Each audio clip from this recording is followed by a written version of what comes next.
Meus irmãos, foco desse trabalho é a parte de abordagem, tá bom? Como abordar, como você desenvolver, iniciar uma evangelização, tá? Então eu quero passar alguns conceitos sobre evangelismo e missões, e a gente vai começar sobre isso, que é só para a gente começar a pensar sobre o assunto, né? Eu gosto muito dessa definição do Ralph Winter, pastor presbiteriano já falecido, pensar sobre o que é evangelismo e o que é missões. Parece, às vezes, irmãos, que são paradoxais, né? A evangelização e missões, elas caminham em direções opostas ou elas caminham distantes uma da outra. Algumas pessoas acham que missões é aquilo que se faz no continente africano ou na Ásia e evangelismo é o que eu faço no meu bairro. Ralph Winter, ele cunha essa frase, irmãos, que eu acho que traz uma definição clara para a gente quando a gente pensa sobre evangelismo e obra missionária. Winter diz: evangelismo é uma igreja crescendo onde está, missões é uma igreja crescendo onde não está. O Winter vai dizer aqui que a ideia é a seguinte: ah, o que muda de fato não é a ferramenta de evangelização, o método ou a maneira de trabalho. O que vai mudar é a presença da igreja. Então, por exemplo, muitos de vocês sabem, eu sou diretor da Missão Desafio, agência missionária, né? Interdenominacional, nós trabalhamos ligado ao Conselho Nacional das Igrejas do Brasil para Cristo, mas que trabalha com diversas denominações, formando missionários, né, e fazendo parcerias de sustento missionário. Nós temos aí hoje 260 missionários em 33 países, né, e muitos desses países em regiões de perseguição. Então nós temos missionários trabalhando, irmãos, aonde a igreja não está. Seja a igreja enviadora, não há igreja implantadas, ou não há presença da igreja. Mas a ideia aqui é exatamente isso. O missionário está presente, mas a igreja não está presente aonde o missionário está. Então, irmãos, tanto o missionário que trabalha lá num país onde há intensa perseguição religiosa, ou nós que trabalhamos aqui no Brasil com um trabalho de evangelização, o que de fato muda, irmãos, não são as ferramentas. O trabalho infantil que é realizado lá, por exemplo, em Burkina Faso, né, Tríplice Fronteira Africana, com mais de 4.000 crianças, é o trabalho semelhante que nós vamos fazer para quase 1.000 crianças lá em Capão Bonito. Então, o que marca, de fato, é a diferença de onde está a presença da igreja. Amém? Onde está a presença da igreja. Aproveitar aqui, o Juninho, vai chamando o pessoal lá no WhatsApp, né? Pessoal, nós acabamos de começar, entra lá, para entrar o máximo de pessoal, por gentileza. Manda lá nos grupos nossos, tá bom? Do WhatsApp do Me Importa. Então, o que é evangelismo e o que é missões? Isso aqui, irmãos, não é sobre Capão, mas eu quero mostrar para vocês por que nós precisamos entrar e pensar sobre evangelização pela forma correta. Nós temos atualmente, irmãos, no continente africano, 930 milhões de habitantes, distribuídos em 54 países. Ontem, domingo, nós tínhamos no continente africano mais de 450 milhões de cristãos adorando a Deus. Mais de 450 milhões de cristãos. Veja a diferença do continente europeu. Continente que tem por volta de 750 milhões de pessoas e você tem menos de 2% de cristãos adorando ao Senhor lá no continente europeu, que se dizem cristãos nominal mais de 20%, que só se nominam cristão, mas de fato não segue a fé cristã. Olhando por essa ótica, qual que deveria ser o lugar que nós deveríamos investir na evangelização? Continente africano ou Europa? Ambos nós devemos investir, mas perceba que há uma necessidade maior no continente europeu. Olha o fato que o John Piper, em seu livro Aleguem esses Povos, ele diz: domingo passado, mais presbiterianos se reuniram em Gana do que na Escócia. Mais anglicanos estiveram reunidos no Quênia, na África do Sul, na Tanzânia ou na Uganda, e em cada país separadamente, do que anglicanos da Inglaterra e Canadá e episcopais nos Estados Unidos juntos. Então, você tem cada país desse, que foram colônias, mais cristãos anglicanos presentes nesses países que foram alcançados pela igreja anglicana, do que anglicanos e episcopais das igrejas enviadoras. Isso é um fenômeno que acontece no mundo. chamado Sul Global. Há uma grande concentração na América Latina, América do Sul, África e Ásia e Oceania. E você vê o esfriamento da fé no norte do mundo. Olhando para esse aspecto dos desafios da evangelização, por que nós não damos tanta ênfase, por exemplo, na evangelização da Noruega, na França, na Espanha, em Portugal, na Dinamarca? Porque, irmãos, nós temos ainda hoje uma maturidade ou uma imaturidade muito grande quando nós falamos de evangelização e de missões. Por exemplo, se eu mostro um vídeo para você da África, todos nós aqui vamos ficar comovidos. Se eu falar para você, olha, hoje, para você adotar uma criança africana, e de fato é isso mesmo, R$ 50 por mês, você pode adotar uma criança lá na África, para que ela coma todos os dias, para que ela vá à escola, para que ela tenha uma educação e uma cultura cristã. Hoje é o custo para você adotar uma criança lá na África, R$ 50 por mês. Só que se eu falo que uma criança da Finlândia tem essa mesma necessidade, muitas vezes a igreja não se comove. Por quê? Evangelização e missões está muito ligado, irmãos, à necessidade e circunstância. Então, geografia e circunstância. Então, nós olhamos para o continente europeu e nós olhamos para o continente africano e nós enxergamos a geografia e a circunstância. Porque as circunstâncias na África é de pobreza, de extrema pobreza.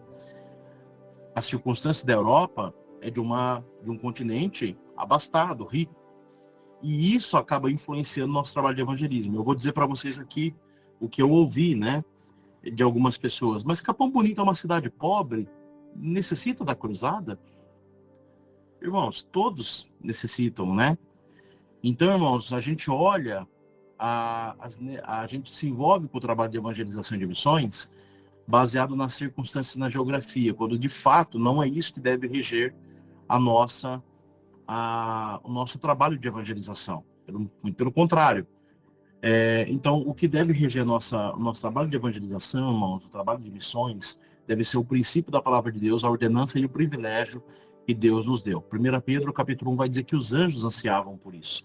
Então, isso aqui, irmãos, é só para a gente pensar que o trabalho de evangelismo não é só numa comunidade, numa favela que necessita de Jesus. Talvez na sua cidade aí, deva ter algum bairro muito rico, ou de pessoas que tenham posses e recursos, e eu creio que eles precisam de Jesus tanto quanto a mãe da comunidade precisa. E a prova disso, irmãos, venha comigo, em Atos 16, a prova que esse é o princípio bíblico, você está com a sua Bíblia, você vai ver que quando Paulo recebe aquela visão, após o Concílio de Jerusalém, em Atos capítulo 16, ele vai para a cidade de Filipos.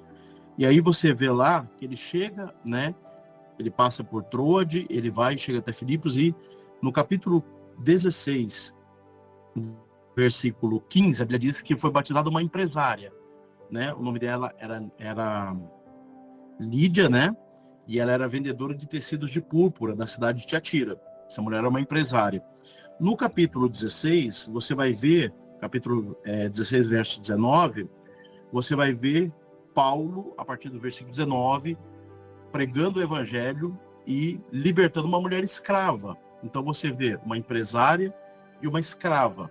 E no mesmo capítulo, você vê Paulo pregando o evangelho, ali no verso 37 e 38, após ser preso, por um soldado romano.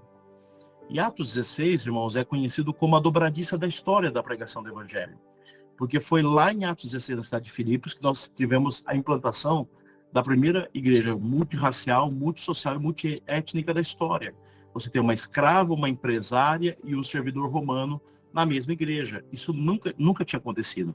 Não há registro na Bíblia disso acontecer. Então, esse é um registro histórico de que Cristo Jesus veio para alcançar o rico e o pobre, o branco e o negro, o pardo e todas as nações, e todas as raças e etnias, irmãos. Cristo Jesus, ele está fora dessas ideologias e ele está alcançando todos os homens. E esse retrato do slide aqui é só para mostrar que nós temos um grande empenho evangelístico na África, por causa da circunstância e geografia, quando de fato, irmãos, mais de 90% da Europa está se perdendo. E nós não temos o mesmo empenho, porque nós ainda olhamos o trabalho de evangelização com as fronteiras, né, sociais, fronteiras raciais na nossa mente. Irmãos, Deus ele enxerga dois povos, um alcançado e um a ser alcançado. Um povo foi alcançado pela graça de Deus e está trabalhando e empenhado para alcançar esse povo não alcançado ainda. Deus não enxerga fronteiras que nós colocamos de países. Deus não enxerga, irmãos, essas divisões raciais e sociais que nós enxergamos. Não, para Deus, todo o coração incrédulo é um campo missionário. Para Deus é assim que funciona, e Deus enxerga dessa maneira. Então, irmãos, quando a gente olha para o cenário da evangelização, como eu ouvi algumas pessoas me perguntarem, por que Capão Bonito, sendo que Capão Bonito não era uma cidade pobre? E é uma cidade carente, irmãos, como todas as cidades. Vocês vão ver amanhã, dia 9, o pessoal da equipe de evangelismo, nós estivemos ontem lá em algumas comunidades, irmãos, muito carente, muito carente. Então, como toda cidade, há bairros privilegiados, há pessoas que têm posses e dinheiro, e há pessoas, irmãos, que não têm, e há pessoas que têm muito dinheiro, mas não têm o principal, que é Cristo Jesus. Então, o nosso ênfase e trabalho, irmãos, é alcançar toda a cidade. São 47 mil habitantes, nós passamos em todas as ruas, casas, anunciando a Cristo, convidando eles e pregando o Evangelho. Amém? Então, irmãos, eu quero falar para vocês sobre a abordagem. Importante você entender que Deus quer que você fale. Eu sei que muitos de nós, ou a maioria de nós, tem dificuldade de você iniciar uma conversa com uma pessoa desconhecida, né? Mas você precisa entender que Deus, ele quer que você fale e que ele está comprometido em fazer a obra dele. Irmãos, eu sempre uso esse exemplo, né? Em várias igrejas testemunham isso. Eu estava um dia chegando aqui na minha igreja, era 12 dias de clamor para 12 meses de bênção, e tinha um morador de rua sentado na calçada da igreja. Eu cheguei para ele, guardei minha Bíblia na igreja, eu voltei, e quando eu cheguei lá, eu perguntei para ele, falei, olha, vamos entrar na igreja, assistir o culto hoje com a gente. Esse senhor olhou para mim e falou, olha, eu estou algumas semanas sem tomar banho, dias sem comer nada, e eu não sou o tipo de pessoa que as pessoas gostam de se aproximar. Eu disse para ele, eu falei, olha, o Senhor é exatamente o tipo de pessoa a qual Cristo se aproximaria. Ele se aproximou de todos nós que estamos lá dentro. Nenhum de nós merecíamos a presença dele. Falei, e o Senhor é meu convidado para o culto à noite. Ele entrou e sentou no último banco da igreja. Durante todo o culto eu olhei assim e eu vi um cordão de isolamento, as pessoas se afastando dele, né? E ele sozinho lá, eu fiquei pensando, meu Deus do céu, espero que esse homem não enxergue o que eu estou vendo, né? Que ele não veja isso. E aí, irmãos, quando estava acabando o culto, né? Já meu pastor lhe fez um corredor de oração para a gente orar por eles, por todos, e eu vi que o senhor Ivan, que era esse morador de rua, ele estava saindo pela porta da igreja. E eu dei sinal para o diácono, né? Para o diácono poder trazer ele, né? E o Ivan não conhecia aquele versículo, resistir ao diácono e ele fugirá de vós. O diácono pegou ele e trouxe. E quando trouxe, eu coloquei minhas mãos e fui orar sobre ele. E quando eu orei sobre ele, o Espírito Santo de Deus falou no meu coração. Se você despedir com fome, com sede, desejando um banho, você vai ser o meu favor em favor da vida desse homem. Irmãos, naquela hora, Deus falou no meu coração assim, e eu me senti tão mal. Falei, meu Deus do céu, não. Se eu despedir esse homem com fome, com sede, eu não vou ser o favor do Senhor em favor da vida daquele homem. E ele passou pelo corredor, eu peguei ele e falei, senhor Ivan, o senhor vai fazer alguma coisa hoje à noite? E ele, morador de rua, né, falou, não, imagina, não vou fazer nada. Aí eu falei, o senhor tá com a agenda livre hoje então? Ele falou, tô com a agenda livre. E eu levei ele para minha casa, irmão. Ele chegou aqui, tomou um banho, fez a barba, lavou o cabelo, passou o shampoo, fez tudo. E aí, irmãos, ele sentou na mesa para jantar, jantou conosco até tarde da noite. Eu falei para ele, senhor, vou passar um café, eu quero ver sua história. E o senhor começou a contar a história dele, irmãos, de tragédia, né? Já veio para matar, roubar e destruir. É isso, só muda o CEP e o CPF. Quando, irmãos, um dado momento ali no sofá de casa, tomado banho, alimentado, eu percebi que esse homem, ele tinha desentulhado tudo que ele tinha falado e eu comecei a falar do amor de Jesus para aquele homem. E eu comecei a expor o plano da salvação. Até o momento que eu percebi que ele começou a chorar, eu vi que a palavra estava tendo efeito. Deu dado momento, já era de madrugada isso, eu coloquei ele de pé e falei, o senhor quer entregar hoje a sua vida para Jesus? Eu vou orar pelo senhor, o senhor tomar hoje uma decisão. E na sala de casa, aquele homem olhou na minha cara e falou assim, jamais. Irmãos, na hora, eu fiquei muito triste pela decisão dele, mas muito feliz. E a minha felicidade não estava baseada na rejeição daquele homem. A minha felicidade estava baseada no que a palavra de Deus me ensina. Irmãos, a Bíblia nos ensina, lá em João 16:8, quando ele vier, ele convencerá o mundo do pecado, da justiça e do juízo. O ministério que Cristo nos deu, não é o ministério do convencimento. O ministério que Cristo nos deu é o ministério da proclamação. A maioria de nós, a gente faz isso não com uma maldade no coração, mas inconscientemente a gente ora assim, Senhor, visita os hospitais. E eu fico imaginando Deus lá de cima com um baita de um senso de humor, olhando para nós e falando, então vai lá, abençoado, visita os hospitais. Senhor, impõe as mãos sobre o ferido. E Deus imaginando, então seja você, as mãos minhas, sobre a cabeça do enfermo. Porque, irmãos, o ministério que Cristo nos confiou não foi de convencer ninguém, foi de proclamar. Quem convence o homem é o poder do Espírito Santo. E isso eu quero dar essa palavra para você ser encorajado. Não apenas no dia 9 você falar do amor de Cristo Jesus. Não apenas durante o Eu Me Importo, mas na sua vida. Fale de Cristo Jesus. E eu vou, mais para frente, eu vou mostrar para você como você pode começar e de onde nasce o evangelismo. Mas você precisa ter essa convicção. Irmão, se todos os homens dependessem da nossa capacidade de persuasão, todos estariam perdidos. E é porque a promessa é que o Espírito Santo de Deus, ele vai convencer o homem, é que nós podemos sair com segurança proclamando o Evangelho. A palavra de Deus, ela é poder para convencer o homem, ela é poder para mudar o coração de todo homem. E é por isso que nós precisamos nos concentrar no ministério da proclamação. Você e eu precisamos guardar isso no coração e colocar em prática na nossa vida cristã, em todos os lugares. Porque esse é o ministério, irmãos, que Deus confiou à igreja, de proclamar, anunciar as boas novas. Evangelho é as boas novas. Por que ele é boa nova? Essa é a pergunta. Por que são boas novas? Porque a lei era uma má notícia. A lei veio com o propósito de nos mostrar como a gente era pecador. A lei não tinha o propósito de redenção. A lei, ela era um grande espelho moral colocado diante do homem para que o homem enxergasse o tamanho do pecado que habitava nele. Então a lei não tinha esse propósito. Então imagina, se você, através da lei, sabe que você é pecador, isso é boa notícia ou é ruim? Isso é péssima notícia. E é por isso que o evangelho são boas novas. Porque a lei dava um padrão de excelência que nenhum de nós poderíamos cumprir. E a boa notícia é que Cristo cumpriu tudo naquela cruz do Calvário por mim e por você. Isso são boas novas, irmãos. Então, o que Deus ele espera de você e de mim, meus irmãos, é que você fale do amor de Cristo. Não é ser uma matraca incontrolável que não para de falar. Não é isso. É você discernir oportunidade. Eu sempre digo isso, por onde eu passo, evangelizar é discernir oportunidades. É você não perdê-las. Não perdê-las.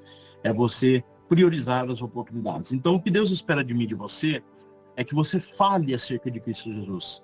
Fale do que Deus fez na sua vida. Testemunhe. É por isso que nós somos chamados como testemunhas. Somos testemunhas oculares daquilo que Cristo fez. Amém? Evite conflitos, irmãos, por onde você passa. Quase todo mundo já teve uma experiência religiosa e você vai encontrar com pessoas que já teve uma experiência religiosa. Só um exemplo, irmãos, nós estamos indo em quase 40 denominações evangélicas para lá. Tem evangélicos que têm algumas culturas e outras têm outras culturas. O ponto é que todo mundo já teve, ou quase todo mundo, uma experiência religiosa. Algumas igrejas têm uma cultura X e outras Y. E é muito comum, durante uma abordagem de evangelização, a pessoa tentar te levar para essa realidade de usos e costumes, de práticas, e não estou nem falando de doutrina, porque de doutrina, muito pouco, quando você vai evangelizar alguém, a pessoa entra. Doutrina, irmãos, eu falo doutrina, não estou falando do termo doutrina antigo, que se utilizava para elencar né, usos e costumes, tá bom? Então, é muito comum as pessoas que já passaram por alguma igreja guardar isso. Sempre fuja disso. Não gaste tempo com isso. Se a pessoa chegar, na tua igreja pode isso, na tua igreja pode aquilo, volta para a proclamação, né?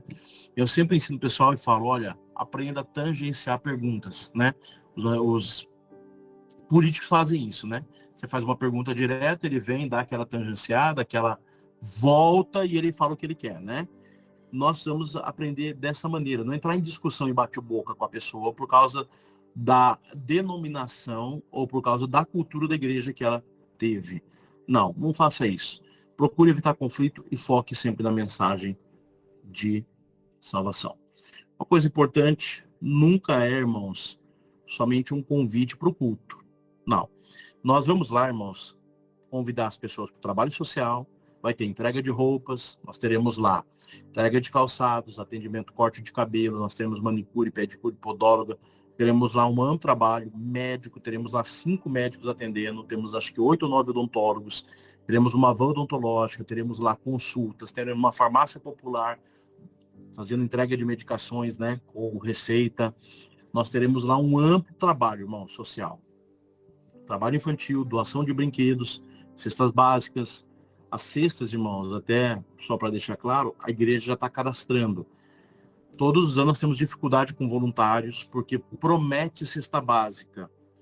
Irmãos, nenhum projeto que você vai, você promete cesta básica, se você não está ofertando cesta básica e doando. Se você tem uma cesta básica para dar, você pode prometer. O projeto não pode se comprometer, porque nós estamos desde maio já desenvolvendo o trabalho lá, irmãos, né? Eles estão já desde o começo do mês cadastrando famílias com necessidade. E se a gente chegar na cidade e falar quem precisa de uma cesta básica, os 47 mil vai precisar. Então nós temos que passar pelo filtro da igreja, que conhece junto com o CRAS e as instituições públicas, que sabe quem são as famílias que necessitam. Então, as famílias já estão sendo cadastradas. A gente sempre deixa uma ou outra lá, cesta para uma necessidade que de repente não foi atendida. Mas ninguém está autorizado a prometer cesta básica, irmãos. Todos os anos, né, muitas vezes a primeira vez que ele participou, fica comovido com uma situação e, lógico, deve trazer a nós. Mas você não pode prometer uma cesta básica para ninguém. Entendeu? Qualquer pessoa que perguntar de cesta básica, fala, olha, vai para o culto lá, entendeu? Houve o cadastramento, não sei se tem mais cesta básica, mas é importante porque vai ser feita a entrega lá. Mas nunca prometa uma cesta básica para nenhuma pessoa, tá bom? Então, o trabalho não é um convite, você vai para evangelizar. Você vai entregar o folheto lá com as atividades, tudo que vai acontecer no final. Anuncia Cristo Jesus, fala do amor, a hora que você estiver indo embora. Olha, nós temos lá o trabalho com as crianças, tudo.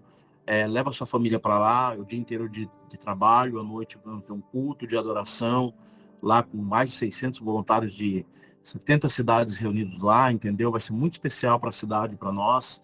Prestigie, participe, envolva a sua família. Mas não é um trabalho, irmãos, focado, né, para levar um convite para um culto especial. Não. Nosso foco é você gastar tempo evangelizando. Amém? Abordagem, né? Aborde sorrindo, irmãos. Isso é muito importante, né? Tem gente aí que é batizado no limão que o camarada é azedo, né? Meu Deus do céu. Você vai conversar com o camarada, nossa, ele azeda seu dia, né? Se você põe ele de obreiro na porta da igreja, ele azeda o culto, né? Se ele vai pregar, ele azeda a mensagem. Não é isso, irmãos. Aborde sorrindo as pessoas, né? Carisma, cative as pessoas, né?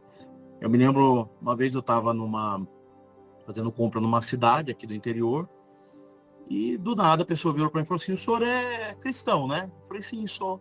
O senhor é pastor? Eu falei, eu sou missionário. Ele falou, olha, logo de cara eu percebi. Logo de cara. E não era um cristão que estava dizendo isso. Ele falou, logo de cara eu percebi, né, pelo seu jeito ponderado, respeito e tal, a forma como você nos tratou aqui os atendentes, eu percebi que você era um cristão. Então, irmãos, nosso testemunho fala e fala mais do que nossas palavras. Então, aborde sorrindo as pessoas. A gente pode estar num dia mal, de repente, tudo que nós planejamos dê tudo errado lá, né? E nós oramos a Deus para que tudo dê certo. E às vezes você, né, vai numa expectativa e nada acontece, né? Não fica marrento, fecha a cara, não. Aborde as pessoas sempre sorrindo, se apresente, Apresente a sua equipe, né? Ouça o que as pessoas têm para dizer. Isso é muito importante, gente. Né? A gente é muito pródigo em falar e nós somos muito econômicos em ouvir. E a Bíblia nos mostra que Jesus era o contrário. Ele era pródigo em ouvir e econômico em falar. Jesus chega na beira de um poço, vê uma mulher lá, faz 2, 3 perguntas para aquela mulher, e aquela mulher conta a vida toda dela. Ele diz, olha, chama teu marido lá. E ela já entrega toda a situação e fala, eu bem sei, porque o marido que tu tens não é teu. E o problema dela, e ela tangencia a pergunta, né? Porque Jesus toca no assunto do problema e ela pergunta sobre adoração. Então ela leva o assunto para outra área e Jesus volta. Perceba como Jesus está evangelizando. Jesus chega, pede água, ela olha, vê, mas o Senhor é um judeu e eu sou samaritano, uma samaritana. Como o Senhor pede água a mim? Aí Jesus responde, olha, se você soubesse quem te pede água, era você que pedia água para mim. E aí, quando Jesus faz uma pergunta direta, ela leva o assunto para adoração. Qual lugar que nós devemos adorar? Jesus responde dizendo, olha, o nosso Deus, ele busca adoradores que adoram em espírito e em verdade. E aí Jesus vai no problema daquela mulher. E aí aquela mulher é tratada e alcançada através de Cristo Jesus. Então perceba como ele está fazendo. Então aborde, ouça o que as pessoas têm a dizer, né? Fala uma coisa importante. Todos, vocês vão sair em equipes de 4 a 6 pessoas, 8 no máximo, né? E nós vamos sair para evangelizar e todos devem falar. Desde o mais econômico nas palavras até o mais pródigo a falar. Pessoal, o Eu Me Importo não é um projeto para profissionais. O Eu Me Importo é um projeto de voluntariado para que a gente possa aprender a usar nossos dons e despertar nossos dons e Deus usar as nossas vidas para alcançar pessoas. Amém? Então todos devem falar. Novamente, uma ênfase, não entre em discussões sobre particularidades denominacionais. Não entre. Seja com um voluntário que está com você, que de repente é de uma outra igreja, que você não conhece, ou não conhece a cultura dele, seja com uma pessoa que você está evangelizando. Isso é muito comum, as pessoas entrarem nessas particularidades. Amém? Ainda dentro da abordagem, foco sempre na mensagem da salvação. Isso é importante, né? Se sentir propício a fazer o apelo, faça. Uma coisa muito importante que eu preciso salientar aqui, nós não queremos uma corrida por apelo, não é isso. Nós estamos saindo em quase 400 na rua.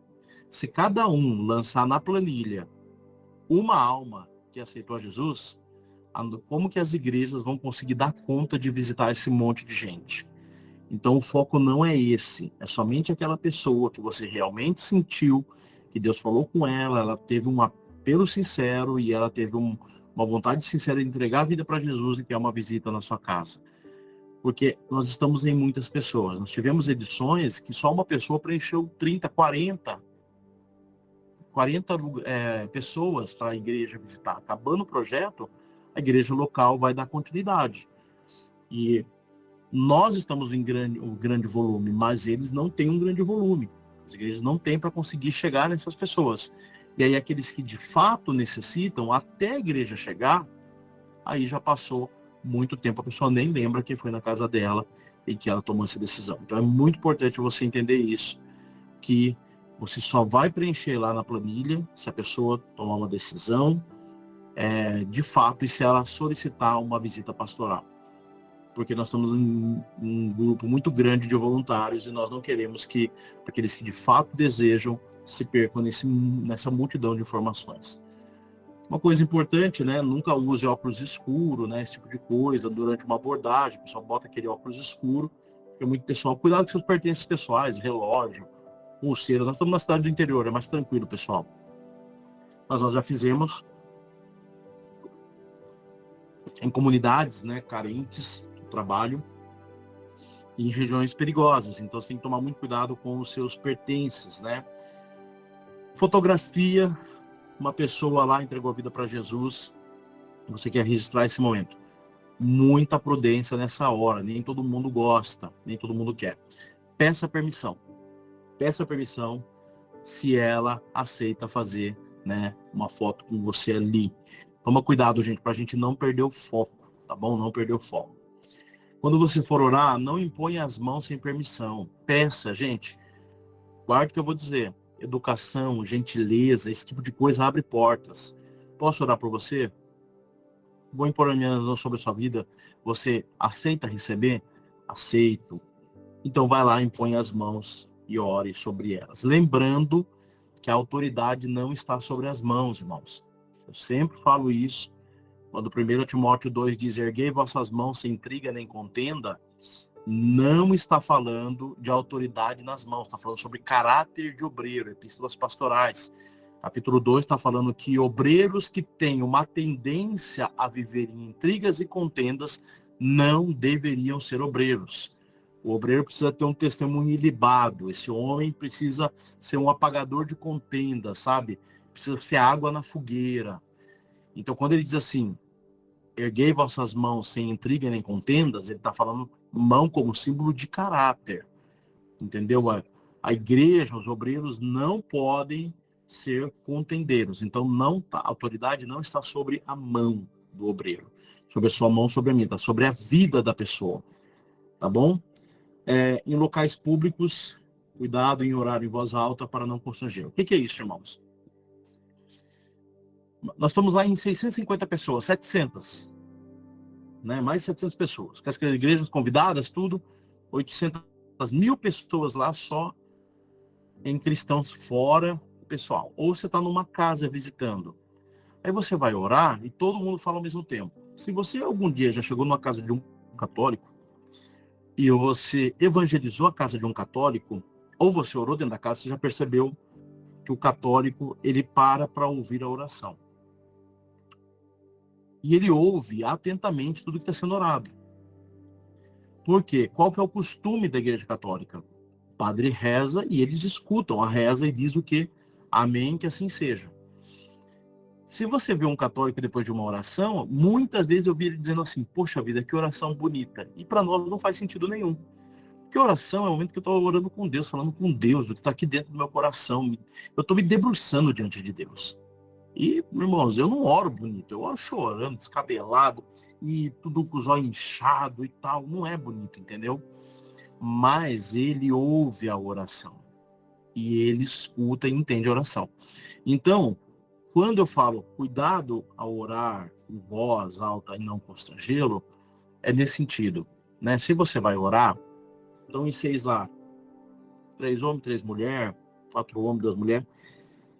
A pessoa que vai orar, ela está orando, direcione a oração à vida daquela pessoa, daquela família, os demais ficam em intercessão, entendeu? Mas deixe que aquela pessoa que está conduzindo fale para que eles ouçam, entendeu? Porque quando a gente ora todo mundo junto, e na igreja a gente faz isso, as pessoas de fora não entendem. E muitos escutam e dão demasiada atenção à oração. Então é nesse sentido. E também, imagine só, eu me lembro de uma vez, e eu sempre conto esse testemunho, né? Eu estava no Pelourinho evangelizando, um amigo meu, bem pentecostal mesmo, ele foi orar por um rapaz, e ele tá com a mão na cabeça do rapaz, começou a falar em língua no Pelourinho lotado. Turista de tudo quanto é lugar, tinha um monte de japonês lá, e ele orando em línguas, para um rapaz que tinha acabado de evangelizar, e o rapaz nitidamente constrangido, muito constrangido.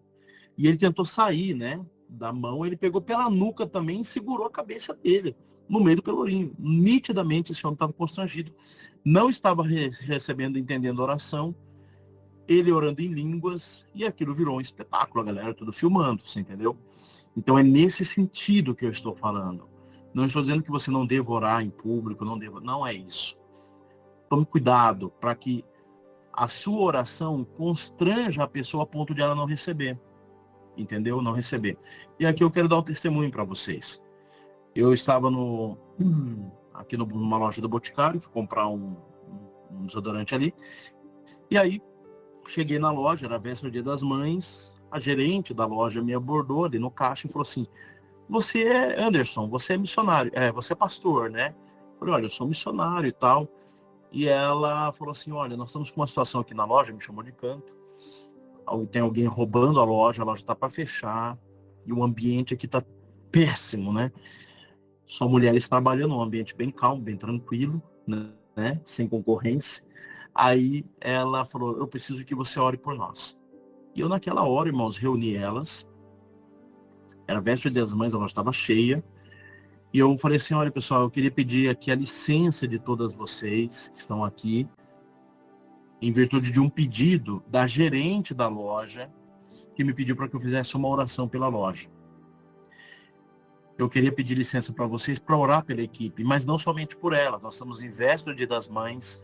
Eu queria aproveitar o momento e orar por todas vocês, que se não são mamães, quando nasceram, fez alguém uma mãe muito feliz e a mãe mais feliz do mundo. E aproveitei o ensejo, quero orar por vocês, né, Dia das Mães. E aí, irmãos, eu citei ali um texto de Romanos para elas, falando do problema que é você encarar um amigo seu do trabalho como inimigo, que é só um reflexo da inimizade que nós temos com Deus. Romanos 4:25 diz que nós somos entregues à morte pelos pecados, resultado para a nossa justificação, tendo sido, depois, justificado pela fé, temos paz com Deus, Romanos 5:1. E eu falei sobre isso. O reflexo da inimizade com Deus é você ser inimigo do semelhante de Deus. E isso é um engano muito grande. Porque você acha que o seu grande inimigo é um semelhante, sendo que, na verdade, você é inimigo de Deus. E por ser inimigo de Deus, você odeia o semelhante de Deus. E ali eu falei, hoje Deus chama todos nós ao arrependimento. Ao arrependimento. E ali eu orei por elas. Orei por todas elas. E passou, fui embora. Botei alguns meses depois, a gerente me pegou na porta, a hora que viu que eu cheguei, ela falou assim, pastor, eu tenho um testemunho para contar para você. E eu olhei e falei, nossa, tá falando nosso dialeto já, o que tá acontecendo? Ela falou que foi na igreja, outras meninas também foram, entregaram a vida para Jesus, estava fazendo curso de batismo e tal. E aí ela contando que essa moça confessou o que estava fazendo e que a loja, ao invés de ser fechada, estava sendo promovida na esquina principal da avenida aqui da cidade. É uma avenida muito, muito cara aqui na cidade. Então, irmãos, perceba que em uma oração, Deus, eu só citei um texto, eu falei rapidamente do texto, do contexto, apliquei na vida de todas elas e me desgastei na oração ali com elas. Foi o suficiente para Deus operar naquele lugar. Então, é nesse sentido que eu falo sobre o cuidado com oração em local público. Não é para você não fazer, é fazer de maneira que todos entendam, tá bom? Lembre-se sempre que o nosso foco é anunciar as boas novas de salvação, pois o evangelho é poderoso para salvar o quê? Até o pior dos pecadores. Pessoal, se mutar de novo, vocês já me avisam. Que daí eu já volto aqui, tá bom? Pessoal, o que levar lá no evangelismo? Roupas discretas, nada de transparências, roupas marcantes, roupas curtas. Nós estamos indo para uma cidade, estamos levando o testemunho de quase 40 denominações evangélicas, nós temos dezenas de igrejas representadas. Então, irmãos, eu quero muito cuidado, muito zelo com isso, tá bom? Nós vamos estar utilizando todos os coletes de identificação, seja equipe de saúde, pulseiras de identificação, pulseira de evangelismo, pulseira social, pulseira da saúde, pulseira do infantil. Todo mundo vai estar identificado com colete, com pulseiras, tá bom?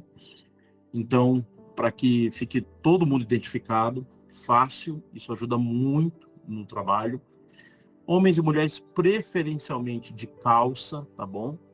Levar Bíblia, garrafa d'água, caneta, esse tipo de coisa. Se você vai levar, tem aquelas mochilinhas de costas, você coloca suas coisas tudo lá dentro. Nós vamos sair no período da manhã, das 9 até meio-dia, meio-dia e meia, evangelizar. Retornamos logo depois do almoço até umas 5, 5 e meia da tarde. Então nós teremos 2 períodos de evangelismo, paramos para o almoço e voltamos, tá bom? E na quinta-feira nós vamos passar um briefing rapidamente para vocês de como vai ser a divisão de equipe e os bairros e a metodologia de evangelismo lá, tá bom? Rafael está preparando isso. Cuidado com itens pessoais como relógio, celular, aliança, colar, brinco. Cuidado com isso, tá bom? Nada espalhafatoso, nada que chame mais atenção do que o que você tem para levar lá. Isso aqui, irmãos, é um lembrete que eu sempre trago, né? Lá da nossa experiência em Cidade Tiradentes. 40 ou 50 irmãos entraram lá no bairro que era a comunidade mesmo, né? A favela que nós atuamos lá. Tinha um bairro muito grande, nós entramos na comunidade. E eu disse para o pessoal lá, muito cuidado com o que você entra lá dentro. Não vai entrar lá com um tênis de R$ 1.500, um celular de R$ 15.000, né? E se alguém te pedir, você oferte com gratidão no coração. Porque nós está sendo avisado. Não é o contexto, irmãos, lá de Capão. Exceto alguns bairros que nós vamos entrar, que sim, são bairros mais carentes, tá bom? Mas tome cuidado para que aquilo que você esteja portando não chame mais atenção do que a mensagem que você está carregando. Irmãos, guarde essa frase no seu coração, tá? Quando o assunto é evangelização e missões, o que importa não são os quilômetros rodados. O que importa é a mensagem carregada. Você não mede, sabe, o trabalho de ninguém. Aquele missionário esteve em tantos países, estados, fez 50 cruzados. Não é isso que importa. O que de fato transforma as pessoas, irmãos, é o que nós carregamos. Isso pode mudar a realidade de dezenas, centenas de pessoas de Capão Bonito. Sabe, não é, nossa, nós temos aqui o missionário tal, vindo de outro estado, que esteve em tantos lugares. Isso não transforma, impacta ninguém, irmãos. O que muda é o que nós estamos suportando, que é a semente do Evangelho. Amém? Então, é só um cuidado sobre esses itens, baseado em algumas experiências. Tema: manifestação maligna, possessão maligna. O que fazer? Gritar, descabelar, fugir, correr? Não. Aqui, irmãos, algumas dicas para vocês. Se você nunca passou por isso, tá bom? E pode ser que passe, tá? A primeira coisa que eu quero, né, dar uma dica para você. Você vai orar por uma pessoa, numa casa, na rua, num bar, no mercado, no ponto de ônibus. Se você for orar, peça para que a pessoa feche os olhos. Você não fecha, fique de olho aberto, observando. A equipe de apoio que está orando, é muito comum a gente orar como? Fechamos os olhos e erguemos as mãos. Você que está na intercessão, enquanto alguém está orando ou pregando o evangelho, você fica de olho no que está acontecendo ao seu redor. O que está acontecendo? Porque essa pessoa pode ter algum tipo de manifestação maligna e pode machucar você. Pode querer te agredir. Era o ano de 2009, nós estávamos na cidade de Cansanção, na Bahia. Nordestina ou Cansanção, uma das duas. E eu fazia o papel de Jesus, da peça Lifehouse. E nós chegamos com um trio elétrico, era uma caminhonete, ligamos o som, invadimos ali a feira, e que para os mais antigos que já fizeram essa peça conhece, entra lá a moça lá, os prazeres, o sexo, a bebida, oferecendo e tal, até o momento em que elas partem para cima da figurante ali, né? E começa o ataque de possessão sobre a vida dela. E a parte que Jesus faz, ele entra no meio, entra a figurante que está no chão, caída, prostrada, e os demônios atrás, e joga todo mundo para trás.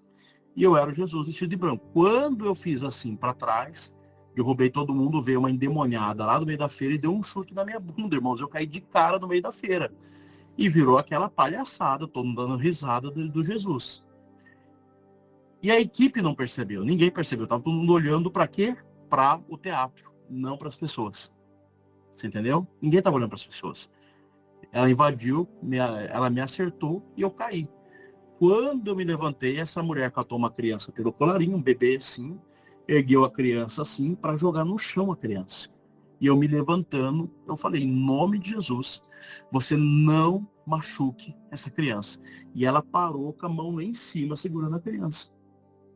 A mãe veio correndo e catou a criança. Por que eu estou falando isso? Todos têm que estar atentos.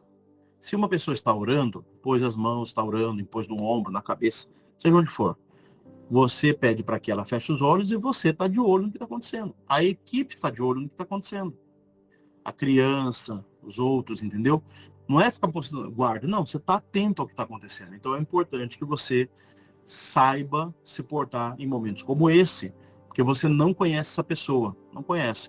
Uma vez eu estava também na Bahia, fazendo trabalho de evangelismo, e eu fui orar. Quando eu fui impor as mãos, antes de eu colocar as mãos, eu olhei, a camisa do senhor estava aberta, o botão, eu vi aquele monte de guias, eu olhei para ele, na hora ele ficou possesso, tentou me agredir. Ele era um pai de santo. entendeu? A hora que eu vi as guias, eu levei um susto. Não deu nem tempo, ele tentou me agredir. Eu, em nome de Jesus, você não machuca. Então, você esteja sempre atento ao que está acontecendo, tá bom?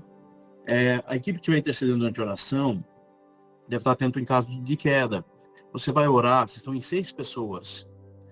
Se é um homem, dá a volta, já fica meio posicionado atrás. E de olho, se a pessoa der aquela bambeada, você já segura ela.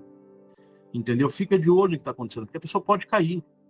Se é uma mulher que você está orando, você, então, que é uma mulher, se posicione atrás dela e fica de olho no que pode acontecer. Tá bom? Porque essa pessoa também pode cair. Retire as crianças de perto, não deixe crianças, se houver algum tipo de possessão maligna, avise as pessoas próximas, né, que se aproximam para ver o que está acontecendo. Olha, isso é uma possessão maligna, nós vamos orar pela vida dela e oriente essa pessoa que estava possessa a procurar uma igreja imediatamente. A pergunta que a gente faz é, por que acontece uma manifestação maligna? Irmãos, isso é importante você saber. O propósito do diabo não é se manifestar, é permanecer oculto na vida daquela pessoa e continuar destruindo a vida dela até o fim. Ele só se manifesta porque reconhece a autoridade na sua vida e por isso você tem autoridade para expulsar. Amém? Então, em caso muito, difícil de lidar, ligue para a coordenação, o Rafa está coordenando o evangelismo, tem equipe com ele, então você entra em contato, temos pastores que podem ir até o local e te prestar algum tipo de auxílio e ajuda nesse momento. Mas lembre-se, se manifestou, reconheceu a autoridade na sua vida. Amém? Aqui eu já fizemos. Irmãos, contextualização de campo, eu vou assim gastar poucos minutos nisso aqui, porque aqui eu precisaria me aprofundar muito dentro desse tema e não é o foco. Como que você prega o evangelho? Como você identifica o lugar para você pregar o evangelho? Como você comunica a palavra?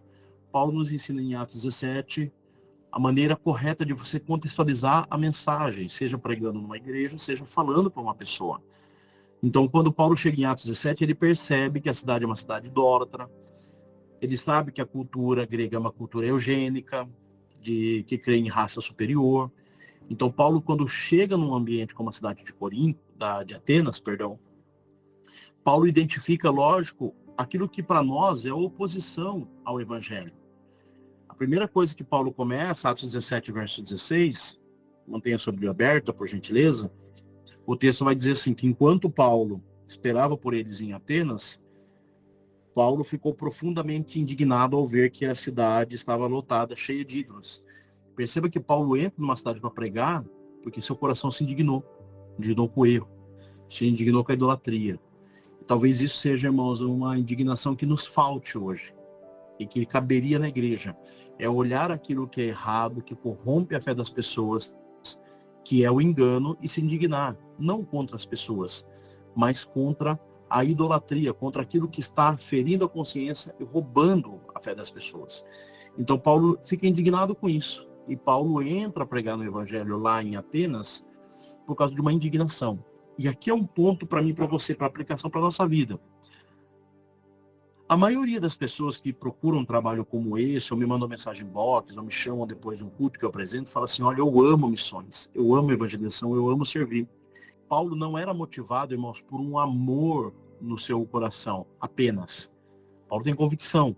E ele está indignado e isso motiva ele a pregar o evangelho na cidade de Atenas.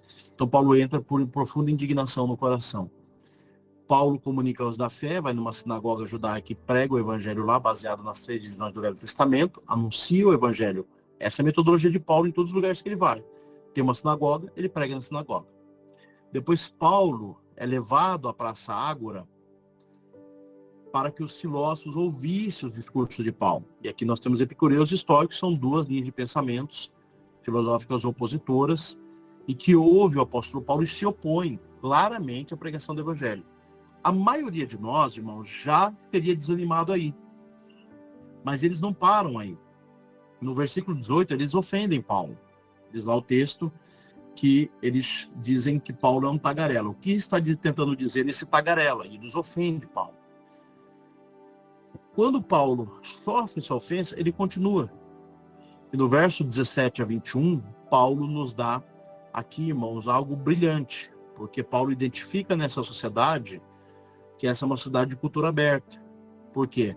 O texto vai dizer que todos os atenienses estrangeiros que ali viviam não se preocupavam se não falar ou ouvir as últimas novidades. Então Paulo percebe que mesmo tendo oposição filosófica, mesmo tendo oposição religiosa, mesmo tendo uma oposição idólatra na cidade, Paulo não vê isso como um empecilho. Pelo contrário, Paulo olha isso como uma oportunidade, porque ele olha para a cidade e ele vê que a sociedade de Atenas tem interesse por novidades. E o evangelho é o quê? É novidade de vida. Então Paulo entra e prega o evangelho com clareza lá, com clareza. E eles ouvem Paulo. E aqui Paulo nos mostra, irmãos, como contextualizar o campo que nós estamos. Ele olha o lugar, ele percebe as influências culturais, Paulo percebe as influências filosóficas, Paulo percebe as narrativas, Paulo absorve a religiosidade, e nada disso é um empecilho para ele pregar o evangelho. Muito pelo contrário, quando Paulo percebe que é uma sociedade que tem profundo interesse por novidades, Paulo vê, mesmo nesse contexto, uma oportunidade de pregação do evangelho. E aqui eu quero incentivar o seu coração. Talvez você, na sua caminhada, você encontre amigos, você encontre familiares que vivam nesse contexto. Filosofias que nós não cremos, não seguimos, religiosidade que nós reprovamos, e tudo isso a gente olhe para isso e fale, poxa vida, essa pessoa nunca pode ser alcançada. Não. Aí essa pessoa é a pessoa que chega para você e pergunta, rapaz, o que a igreja fala sobre isso? O que a Bíblia fala sobre isso? Pessoa que tem interesse. Paulo enxerga nesse tipo de cultura, irmãos, uma oportunidade. Ele contextualiza o campo e ele então introduz a palavra de uma forma brilhante, que é o próximo tema, que eu também não vou gastar tempo aqui, porque só aqui, irmãos, eu gastaria 1 hora para tentar explicar para vocês todo esse capítulo 17, mas aqui Paulo passa da contextualização do campo, ele olha a sociedade, ele olha as filosofias, a religiosidade, e ele olha o interesse genuíno da sociedade por novidades. Paulo contextualizou. Ele chegou, ele sabe onde ele está. Aí Paulo passa, irmãos, de uma contextualização de campo e ele contextualiza a mensagem para que eles entendam e absorvam a palavra. E aí Paulo faz algo brilhante na pregação do evangelho, porque Paulo anuncia o Deus verdadeiro na cidade dos deuses de forma brilhante. Primeira coisa, no verso 24, lembrando, irmãos, que a sociedade grega era uma sociedade panteísta, politeísta, né? Crê em vários deuses, todos os deuses possíveis. É uma sociedade eugênica, que crê na distinção de raças e que há uma raça superior. Tanto é que você encontra muitas vezes, né, os gregos e os bárbaros. Eles acreditavam que todo o resto do mundo era bárbaro e que somente eles eram uma raça civilizada e que somente eles, né, eram uma raça com certa predileção. E Paulo começa a destruir tudo isso através da pregação, verso 24, dizendo que Deus, ele é a grandeza de Deus, porque ele é criador, e ele começa, irmãos, através do ponto de contato. Eu quero que você leia isso, ó. No verso 22, ele diz assim, então Paulo levantou-se na reunião do Areópago, e disse, atenienses, vejo que em todos os aspectos vocês são muito religiosos. Paulo está começando a pregação dele.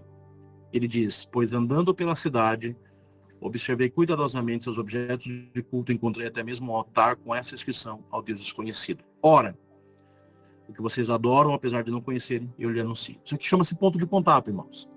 Paulo chega no Areópago, ali é a reunião dos líderes da nação, os homens que serão apresentados como, serão chamados a apresentar seu discurso, e ele chega diante do Areópago, e ele chama a atenção, ganha a atenção de todo mundo por causa de uma observação que ele fez. Ele andou pela cidade, observou os lugares de culto, até que ele viu um altar escrito ao Deus desconhecido. Quando ele diz, ora, sobre esse Deus que vocês adoram e não conhecem, eu vos apresento, ele ganha a atenção de todo mundo ali. Isso é ponto de contato. Eu estava evangelizando uma vez numa cidade lá do Nordeste, eu subi uma rua assim, ó, tava subindo um calor, irmãos, 2 da tarde, 3 da tarde, não me lembro, muito quente. E eu vi um rapaz, um senhor de idade, lavando um carro. e eu vi ele lavando o carro. Eu subi de um lado, batendo nas casas, e eu vi ele lavando o carro. Voltei mais de 1h30, 2 depois, naquele calor, e aquele homem ainda estava lavando o carro. Eu lá de imediato pensei, ele gosta muito desse carro.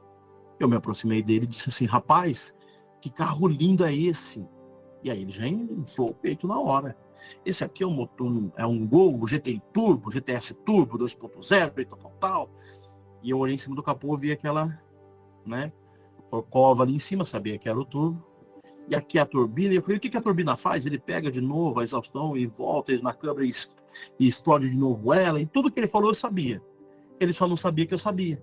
E eu comecei a abordar ele com base no que era um ponto de contato para ele. Que realmente esse camarada gostava desse carro. Para esse sol, ele lavando o carro de fazer 2, 3 horas, esse cara deve gostar muito desse carro. Eu pedi para ele a mangueira d'água para eu tomar água. Quando ele me viu, ele viu uniformizado, viu outros passando, e perguntou, quem são esses amarelinhos que estão aí? Vocês são do Correios? E eu já ali imediatamente engatei e disse, sim, eu sou do Correios, eu vim trazer uma mensagem para o senhor. Aí ele parou assim, mensagem? Que mensagem? O senhor tem 1 minuto para que eu possa entregar a mensagem que eu vim trazer? Ele desligou a mangueira. O nordestino, ele é muito dado a receber as pessoas em casa, me levou para dentro da área dele, era uma área grande. Chamou a esposa, chamou os filhos todos. Eu falou, qual a mensagem que eu tenho? E ali eu preguei o evangelho. Eu passei a tarde inteira na casa daquele homem. Daqui a pouco ele falou assim para a esposa dele, mulher, chama aquele seu irmão, aquele meu cunhado folgado, que é ele que precisa ouvir o evangelho. E veio o cunhado, e veio a esposa, e veio os filhos. Quando eu vi, tinha ali acho que uns 20 naquela garagem ouvindo. E eu ali à tarde, falando do evangelho para ele. Quando deu horário do culto, eu falei, ó, nós vamos ter um culto hoje à noite numa igreja, na igreja tal. Eu quero que vocês vão. Ele, então a gente vai sim. Eu falei, não, eu não vou nem embora, eu vou com vocês. Fiquei esperando. Quando eu cheguei na igreja, só a família dele encheu a igreja inteira, eles vão dar ficou tudo para fora, porque não cabia. Perceba que tudo partiu de um ponto de contato. Paulo fez o mesmo, ele chegou, olhou e viu o ponto de contato. Ele olhou aquilo. Eu estava com o evangelista Edson Teixeira, a maioria de vocês conhecem ele. Nós estávamos lá no interior de Nazária, no Piauí, e eu estava bem no início da minha conversão, não sabia fazer nada, mas um desejo para fazer algo. Eu estava com a filha de um pastor, eu olhei para ela e falei, poxa, vamos sair evangelizar, né? Nós tínhamos uma tenda muito grande lá, para poder fazer o culto, e a tenda estava vazia durante o dia todo. Eu peguei uma rodovia, comecei a andar, nem sei quanto tempo, vi um ponto de ônibus. E aí eu peguei, fui anunciar o evangelho para aquela senhora. Ela olhou para mim assim e falou, vocês são do projeto da tenda aí? Eu falei, somos. Vocês não tem ninguém lá que fale sobre droga, não?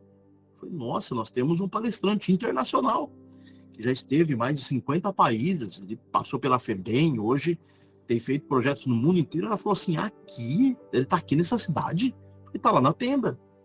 Ela falou, então você me acompanhe. A gente entrou no meio de sertãozão assim, chegou uma escola, ninguém sabia daquela escola. Ela me levou na diretora e falou assim, conta para mim, para a diretora o que você contou para mim. E eu comecei a falar, né, do Edson, da testemunha de vida dele e tal. E ela falou assim para mim, olha, fala lá pro palestrante que a gente tá com problema de droga. E eu vou levar uns alunos lá para ele falar então para esses alunos. A vida dele então é inspiradora, né? Eu falei, nossa, vocês precisam conhecer ele. Eu voltei correndo na tenda e falei assim, Edson, prepara aí que vai vir uns alunos aí. Irmãos, quando eu olhei, no horário que ela falou, 600 alunos no meio da rodovia vindo assim, encheu a tenda, encheu. Ficou gente para fora. Fizemos pantomima, teatro. O Edson contou o testemunho dele, pregou o evangelho quando fez o apelo, aquele monte de jovem entregando a vida para Jesus. Ela falou, amanhã de manhã eu quero que vocês vão lá, que eu vou levar alguns alunos, eu vou ligar para algumas diretoras para vocês falarem também para eles. Quando a gente chega lá na escola, o pátio era bem grande assim, uma graça que Deus deu ao Edson, tinha vários quadros. Então tinha um quadro lá do Padre Anchieta, tinha um quadro da Madre Teresa de Calcutá, tinha mais um quadro que era eu esqueci agora, bom, esqueci o nome dele agora, já lembro já. E lá no fundo tinha um crucifixo. Nós entramos na escola, tinha mais de 2.000 alunos lá. Não tinha ninguém na tenda. Era o começo do projeto. E uma senhora nos levou a essa diretora que começou a chamar todas as escolas para ouvir o que ele tinha a dizer. Ele entrou, ele olhou assim pro quadro do Padre Anchieta e de cabeça contou o testemunho do Padre Anchieta. Ele olhou e falou assim: Madre Teresa de Calcutá, eu estive lá na Índia, estive na cidade de Calcutá, estive na casa de Madre Teresa de Calcutá e tal, e a piedade dessa mulher fez com que Calcutá na Índia se tornasse conhecido por causa de uma mulher. Aí ele falou do outro, que é um dos pais da igreja, falou: eu estive na cidade dele, no lugar que ele esteve, contou toda a história. E todo mundo assim, já vidrado. Aí ele falou assim: mas não vim falar sobre nenhum desses, eu vim falar sobre aquele que está lá no fundo crucificado. É sobre ele que eu vim falar. Uma graça de Deus. Mas quando ele falou de Jesus, ele fez o apelo. Nossa, era aquele monte de jovens, adolescentes, crianças, tudo entregando a vida para Jesus. O que ele fez ali? Ponto de contato. Ponto de contato. Perceba que quando Paulo começa, ele diz assim: andei pela cidade e observei muitos lugares de culto. Ele não fala em tom negativo, ele fala em tom positivo. Até mesmo um lugar com um altar, com uma inscrição tal. E é sobre esse Deus que eu vim. E ele usa o ponto de contato para anunciar o Evangelho. E ele faz essa pregação monumental que nós vemos aqui. Não vou poder entrar com detalhes, mas eu queria só que você identificasse o que é um ponto de contato. Ponto de contato. É aquilo que quando você fala, a pessoa, você ganha a atenção dela. E o ponto de contato você sempre fala em tom positivo. Ainda que não seja o assunto. O assunto não era o altar, mas era a devoção que eles tinham àquele altar sem conhecer. Paulo usa o ponto de contato para combater o principal problema, a eugenia e a idolatria, e todos ouvem atentamente até tocar no assunto da ressurreição. Paulo, ele está enfrentando a idolatria, ele está enfrentando a eugenia, ele está destruindo toda a base daquela sociedade, e aquela sociedade ouve atentamente, sem interromper Paulo. A única interrupção é quando Paulo fala sobre a ressurreição, que para o grego isso era uma loucura. Então perceba, irmãos, que contextualizar a mensagem, a pregação do evangelho para alguém, é você pegar essa verdade que é histórica, é viva, é eficaz, mas é histórica, está 2.000 anos, 4, 5.000 anos atrás, e você trazer isso para a realidade da pessoa. Você está fazendo a aplicação, né? É você falar assim: olha, a Bíblia fala que o nosso Senhor é um bom pastor e nós somos ovelha de seu rebanho. A ovelha, ela não enxerga bem, a ovelha depende disso, daquilo. Você começa a dar um detalhamento da ovelha. E aí a pessoa que está ouvindo fala assim: tá, mas eu não sou criador de ovelha, eu não entendo nada de ovelha. Mas aí você faz a aplicação. Assim somos nós, ovelhas de um Supremo Pastor, somos cegos espiritualmente. Não sabemos tomar decisão, nós somos conduzidos a lugares para se alimentar. Assim o Espírito Santo de Deus nos conduz à tua palavra. Isso é aplicar o texto, entendeu? Então, a mensagem precisa ser contextualizada e precisa ser aplicado na vida de todos. Eu quero aqui, rapidamente, 9:16, falar sobre o testemunho universal de Deus. Irmãos, Deus deixou o seu testemunho impresso para que todo homem saiba da sua existência. Eu quero começar aqui com Romanos 1:20, para você entender, porque muitas pessoas perguntam assim: poxa, Carias, e aquele índio que mora lá no meio da floresta? Ou aquele que mora lá, isolado numa tribo, no meio da Oceania, se ninguém pregar o evangelho, como eles serão salvos? Todos os homens serão salvos pela pregação do evangelho. Todos, sem exceção. Mas Deus, apesar de que nós ainda não estamos alcançando todas as tribos, raças, línguas e nações, Deus deixou o seu testemunho para o mundo inteiro e toda a criação, para que saiba da sua existência, para que tenham temor e evite a idolatria. Romanos capítulo 1 diz assim, ó: pois o que de Deus se manifestou se pode conhecer e é manifesto entre eles. Paulo está argumentando sobre a revelação de Deus. Então ele afirma que o que de Deus se pode conhecer é manifesto entre eles. Quem? Entre todos os gentios, entre todos os homens da terra. Aos judeus, Deus deu uma revelação especial. Mas Deus não deixou os gentios sem testemunho. Deus deu o seu testemunho a todos os homens. Então ele se manifestou. Aí ele vai na argumentação. Pois desde a criação do mundo, os atributos invisíveis de Deus, seu eterno poder e sua natureza divina têm sido vistas claramente. Então, Paulo está argumentando, dizendo que desde a criação do mundo, desde Adão e Eva, você tem pelo menos 3 atributos de Deus que são claramente distintos a todos os homens da Terra. O primeiro atributo que você vai ver aqui são os atributos invisíveis de Deus. Que atributo é esse? Esse é a consciência humana. Por que que o homem é o único ser que contém consciência? E a ciência não sabe dizer o porquê. Não sabe dizer onde surgiu, não entende como nós temos a consciência.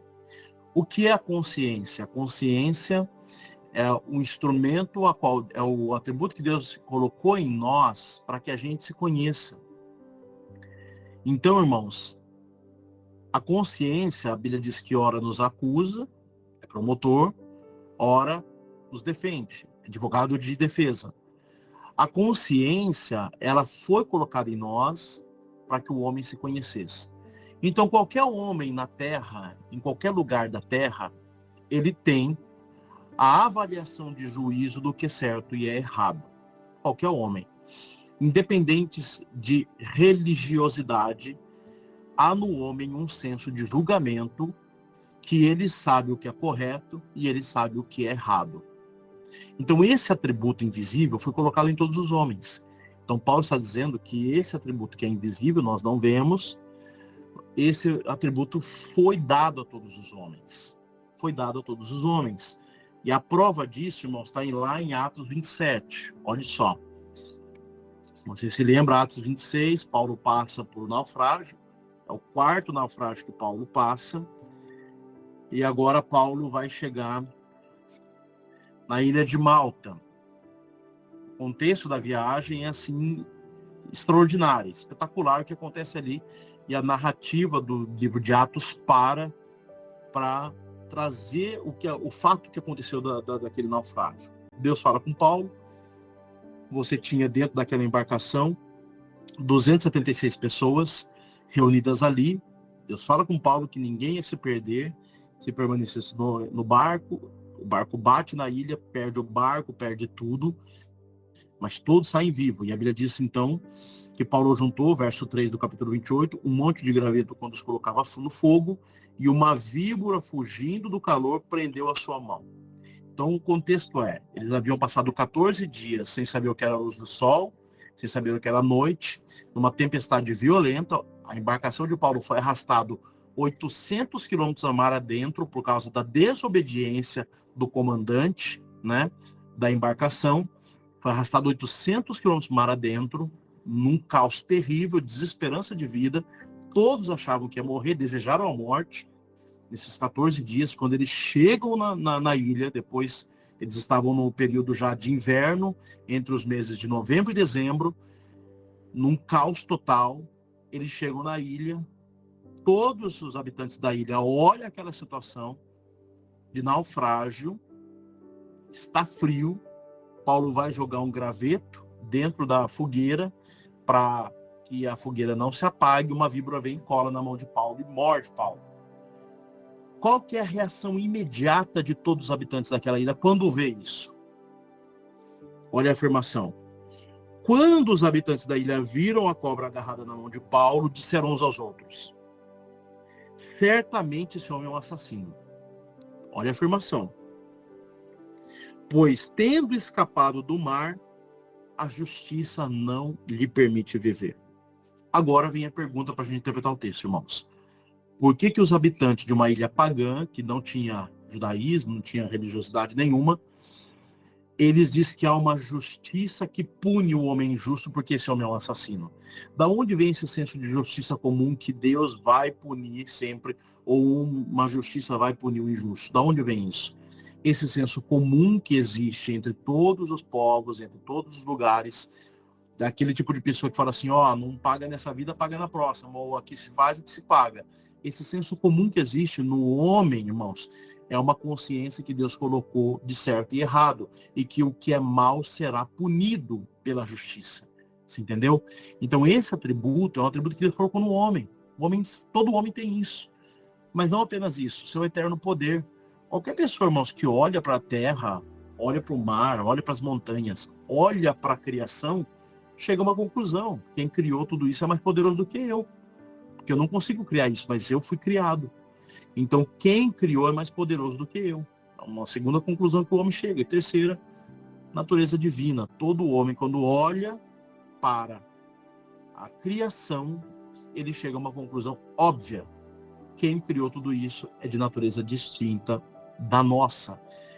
Então, irmãos, esse testemunho universal de Deus foi dado a todos os homens de todos os lugares, de todas as eras. Todos os homens sabem isso. E é por isso que Paulo diz: pois desde a criação do mundo, os atributos invisíveis de Deus, seu eterno poder e sua natureza divina, têm sido vistos claramente, sendo compreendidos por meio das coisas criadas, de forma que tais homens são indesculpáveis. Ou seja, nenhum homem pode chegar diante de Deus e falar assim: Senhor, eu nunca encontrei o seu testemunho nos anos que vivi. Não, todo homem, de alguma maneira, sabe que há um Deus. O que eles fazem é negá-lo. Mas todo homem tem a consciência que há um Deus criador. Como Paulo aplica, irmãos, essa verdade desse testemunho nos lugares onde ele vai pregar? Atos 14, Paulo está na cidade de Licaônicas, e olha só ao que Paulo se recorre na pregação, na evangelização. Ali é aquele momento que Paulo, cura um paralítico, eles querem oferecer animais, aos deuses gregos, e aí Paulo repreende eles, e na argumentação da evangelização Paulo diz: no passado ele permitiu que todas as nações da terra, todas as nações seguissem seus próprios caminhos. Contudo, Deus não ficou sem testemunho, ou seja, Deus testemunhou para todas as nações da sua existência. A pergunta para o texto é: Paulo, como Deus está? A Jerusalém, ele deu os profetas, ele deu a lei, ele deu o templo, ele deu o sacrifício. Para os judeus, ele deu pelo menos nove revelações claras da sua existência, 9 graças. Romanos capítulo 9, verso 4. Deles é a adoção de filhos, deles é a glória divina, as alianças, a concessão da lei, a adoração no templo, a promessa, deles são os patriarcas, a partir deles se traça a linhagem humana de Cristo. Aos judeus foi dado 9 revelações, 9 graças e favores claros para os judeus. E o restante, Deus esqueceu do restante? Não. Paulo argumenta dizendo que Deus, em sua bondade, ele deu o quê? Chuva no céu, colheita no tempo certo, concedendo sustento com fartura e um coração cheio de alegria. Irmãos, eu não sei se você tem esse senso de graça comum de Deus. Talvez você olhe para o carro que você tem hoje e você fala: poxa, Deus, não é o carro que eu queria ter. Talvez você olhe para sua casa e fale: Senhor, eu queria ter uma casa maior, eu queria ter um salário melhor. Talvez a gente perdeu, irmãos, o valor da graça comum, sabe? De como Deus, ele nos cerca de benesses, e a gente perde o brilho do cuidado de Deus, porque a gente olha sempre para a grama do vizinho. Eu falei lá em Capão Bonito, irmãos, e se nós tivéssemos todos nascido na Somália? Ou na Síria? Ou se nós tivéssemos sido cidadãos norte-coreanos? Você não enxerga a graça comum e o favor de Deus em tudo? Não enxerga quem não quer. O cuidado de Deus é tão grande sobre nossas vidas. Porque esse é o argumento de Atos 17, quando Paulo prega o evangelho em Atenas, ele afirma o seguinte: Deus fez isso, versos 17 e 27, para que os homens o buscassem. Verso 26, de um só ele fez todos os povos para que povoassem toda a terra, tendo determinado os tempos anteriormente estabelecidos, o lugar exato que deveriam habitar. Paulo diz que Deus escolheu o lugar que nós deveríamos habitar e o tempo que deveríamos viver, e isso é uma graça comum dada a todos os homens, para que nós pudéssemos encontrar nisso o cuidado e a vontade de Deus. A soberania e o seu governo. Então, só não enxerga Deus quem realmente o nega. Porque em tudo, na criação, na colheita, na chuva, na bondade, na fartura, no sustento, aonde nós nascemos, vivemos e morremos, em tudo nós podemos enxergar o testemunho de Deus. Essa é a argumentação de Paulo, é isso que Paulo está usando para evangelizar, que é o que Paulo vai dizer em Atos 17. Segundo o seu costume, Paulo muda agora. Então, só para você entender, irmãos, rapidamente. Romanos 1, Paulo está falando sobre consciência, sobre o poder e a divindade de Deus, como um testemunho universal. Lá na cidade de Licaônica, Paulo está usando a criação, ou seja, o criacionismo, tudo que nós temos como testemunho da existência de Deus.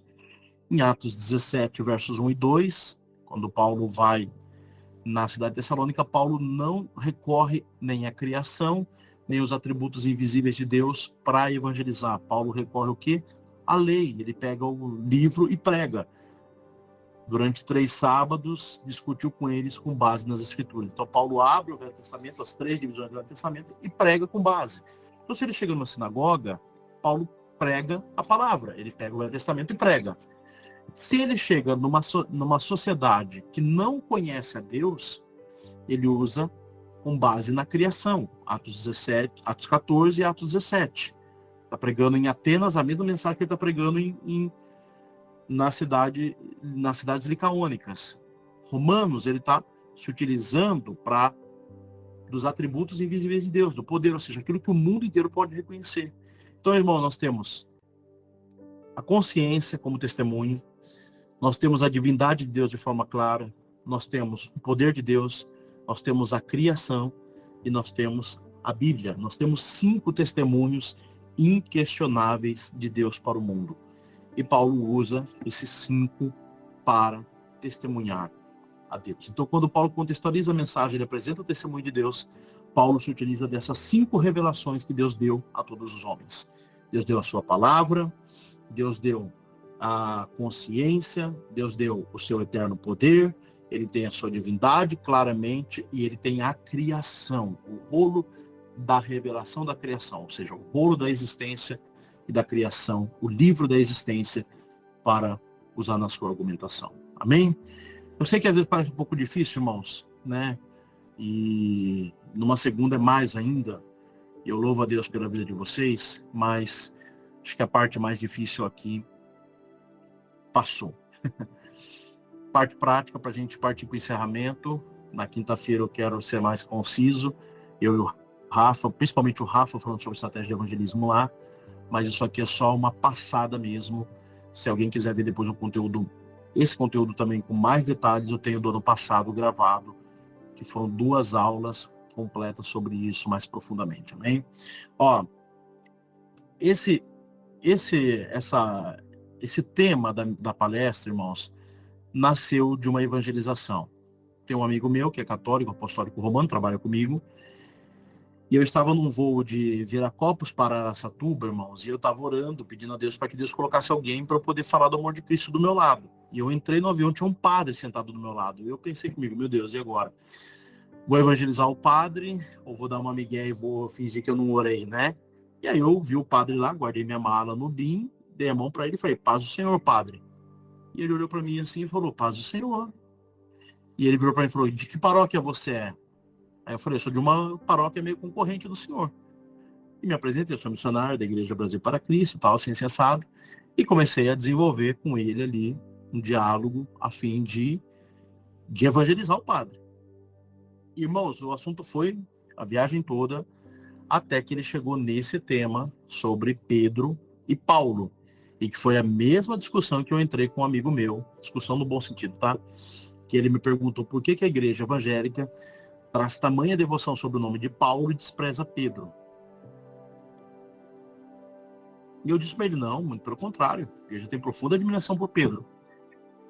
Só que nós não cremos que Pedro é o que a igreja católica afirma ser. E ele falou, por que vocês não reconhecem Pedro como o primeiro papa? E eu falei, porque Pedro nunca foi um papa. E aí ele virou para mim e falou assim, mas a Bíblia diz que Pedro é a pedra. Eu falei, aonde diz isso? E como nós sabemos, os católicos não têm o hábito de leitura. Quem faz a leitura é o padre e eles escrevem no que o padre diz. Eu abri o texto bíblico, Mateus capítulo 16, 18, e fui diretamente ao texto. Esse amigo meu, ele é escritor, escreveu livros e tal, manja muito de gramática, professor ele, inclusive. Eu cheguei no texto bíblico e falei para ele assim, qual que é o contexto de Mateus 16, 18? Né? O texto vai dizer que Jesus pergunta aos seus discípulos o que os outros dizem acerca dele. E aí eles vão dizer, olha, uns dizem que você é isso, que você é aquilo, que você é Elias, João Batista, você... E eles dão um monte de nome para Jesus. Aí Jesus vira a pergunta e pergunta para eles o seguinte, o que vocês dizem, né? Quem eu sou? E aí o texto de Mateus 16, irmãos, mostra com clareza que Pedro, ele se antecipa, verso 15, diz assim, e vocês, perguntou ele, quem vocês dizem quem eu sou? O verso 16, Pedro antecipadamente responde o seguinte, tu és o Cristo, o Filho do Deus vivo. Irmãos, Pedro, ele faz uma profissão que vai se tornar fundamento da revelação daquilo que Cristo de fato é. Jesus diz assim, versículo 17. Respondeu Jesus, feliz é você, Simão, filho de Jonas, porque isso não lhe foi revelado por carne ou sangue, mas por meu Pai que está nos céus. A primeira coisa que eu disse para esse amigo meu, eu falei, olha só, Pedro se antecipa na frente de todos os seus os demais discípulos, e ele afirma que Jesus é o Filho do Deus vivo. Jesus imediatamente reconhece que a fala de Pedro, ou a revelação de Pedro, não era mérito de Pedro. Jesus diz assim, feliz é você, filho de Jonas, porque não fosse carne nem sangue que o revelaste, mas o meu Pai que está no céu. E eu virei para esse amigo meu e disse o seguinte, Jesus está deixando claro, o texto de Mateus está deixando claro que Pedro não chegou a essa conclusão por mérito de pesquisa. Ele fez uma pesquisa profunda sobre a natureza de Cristo ou sobre a filiação de Cristo, nada disso. O que Mateus está afirmando é que Pedro chegou a essa conclusão e trouxe essa revelação por intervenção divina. Porque Jesus disse, feliz é você, Jonas, porque não foi filho de Jonas, não foi fruto do seu conhecimento a conclusão óbvia que você teve.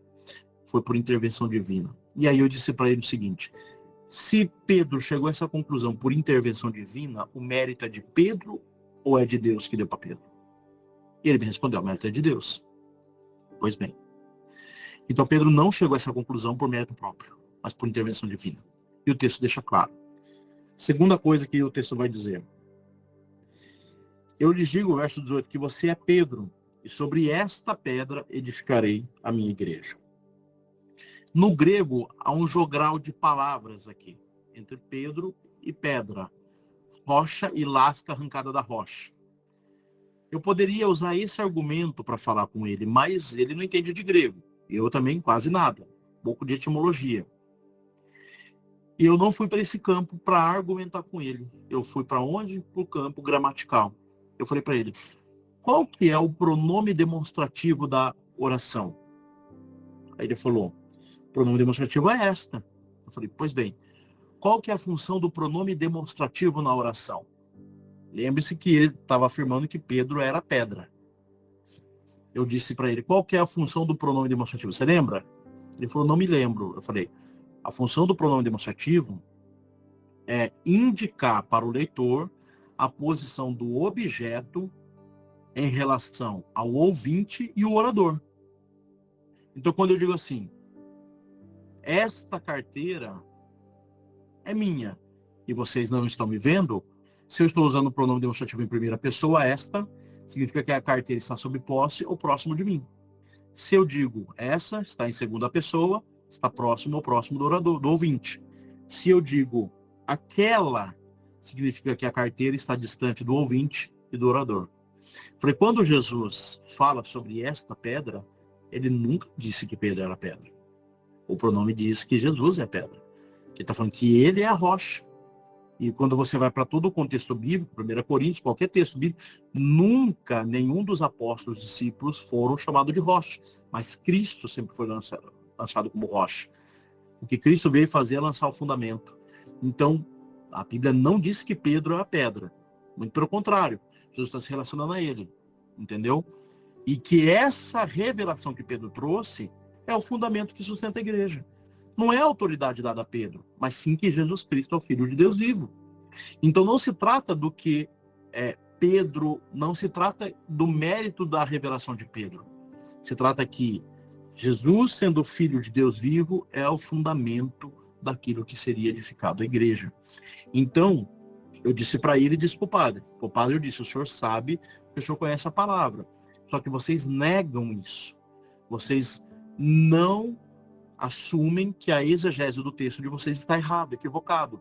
E vocês enganam os fiéis quando dizem que Pedro é o primeiro papa e que foi dado a ele a autoridade papal e a chave dos céus e do inferno. Porque a próxima pergunta desse amigo meu foi, e a chave então, que foi dada a Pedro? Eu falei, pois bem, qual que é o texto? Diz assim, e as portas do Hades não poderão vencê-la. Então, a porta está trancada e a igreja que avança para romper as portas. Eu lhe darei a chave do reino dos céus. O que você ligar na terra será ligado nos céus. O que você desligar na terra será desligado nos céus. Eu falei, pois bem, Mateus 18 vai dizer o quê? Digo-lhes a verdade. Tudo o que você, está no plural, ligarem na terra será ligado no céu. Tudo que desligarem na terra será desligado no céu. Qual é a chave que destranca o inferno e povoa o céu? Ou seja, qual é a chave que tira a pessoa do estado de condenação e o coloca no estado de glorificação ao lado de Cristo? É crer que Jesus é o Filho do Deus vivo. Não é uma autoridade dada ao homem, mas é reconhecer que essa verdade que Pedro trouxe, por mérito da obra de Deus, que deu a ele a revelação, é poderoso para tirar o homem da situação do inferno. Então, não é uma autoridade dada a um homem, mas a revelação é o fundamento da igreja, que Cristo é o Filho de Deus vivo. Então, por que eu estou dizendo tudo isso aqui para você, irmãos? Escute que eu vou dizer que isso é importante. Lembra quando eu disse que evangelizar é você priorizar e discernir oportunidades? Como é que eu vou evangelizar um católico? É você discernir oportunidades. Então eu quero mostrar para você que em todos os assuntos ou em todas as perguntas que te fizerem, é uma oportunidade de você evangelizar. Eu, através de uma ferramenta simples como fazer a interpretação gramatical do texto, farei para esse amigo meu. Sabe qual foi o resultado? Esse amigo meu virou assim para mim e falou assim, Anderson, eu tenho mais de 30 anos de catolicismo. Sou professor, eu sou escritor, eu preciso conhecer as regras gramaticais. Eu nunca ouvi falar disso. E tá certo. Porque se Pedro é a pedra, eu preciso distorcer as regras gramaticais do texto para poder afirmar isso. Ele virou para mim e falou assim, a gente pode falar mais sobre a Bíblia mais vezes, porque eu tenho um profundo interesse em conhecer. Perceba, irmãos, que quando a gente fala de evangelização, é você priorizar as oportunidades. É você entender que Deus está abrindo uma porta de graça para você falar do amor de Cristo Jesus. Não é você empurrar a goela abaixo. É você explicar o texto bíblico. É você falar da palavra de Deus. É esclarecer as dúvidas. A dúvida daquela mulher era, onde nós devemos adorar? Nesse monte ou naquele? É uma dúvida. Jesus utiliza isso para chegar num problema real e aplicar a palavra à vida daquela mulher. Tá bom? Isso aqui é importante. Se você está aqui, não saia.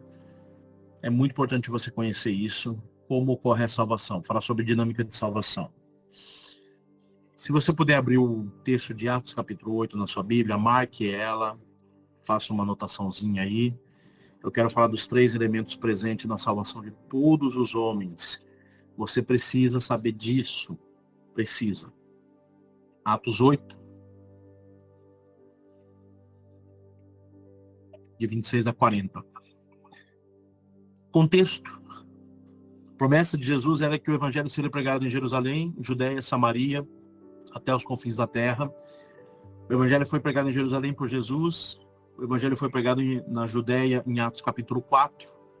O evangelho foi pregado em Samaria, Atos capítulo 8. E é no contexto da promessa de que o evangelho seria pregado em Samaria que acontece esse fato inusitado, que é a salvação desse etíope. O texto diz que um anjo do Senhor disse a Filipe, vá para o sul, a estrada deserta que desce de Jerusalém a Gaza, Ele se levantou e partiu. E no caminho encontrou um eunuco etíope, um oficial importante encarregado de todos os tesouros da rainha de Candace. Quem é esse homem? O ministro da fazenda da Etiópia. Ela diz que esse homem viera a Jerusalém para adorar a Deus, e de volta para casa, sentado em sua carruagem, lia o rolo do profeta Isaías. E o Espírito disse a Filipe: aproxime-se dessa carruagem e acompanhe-a.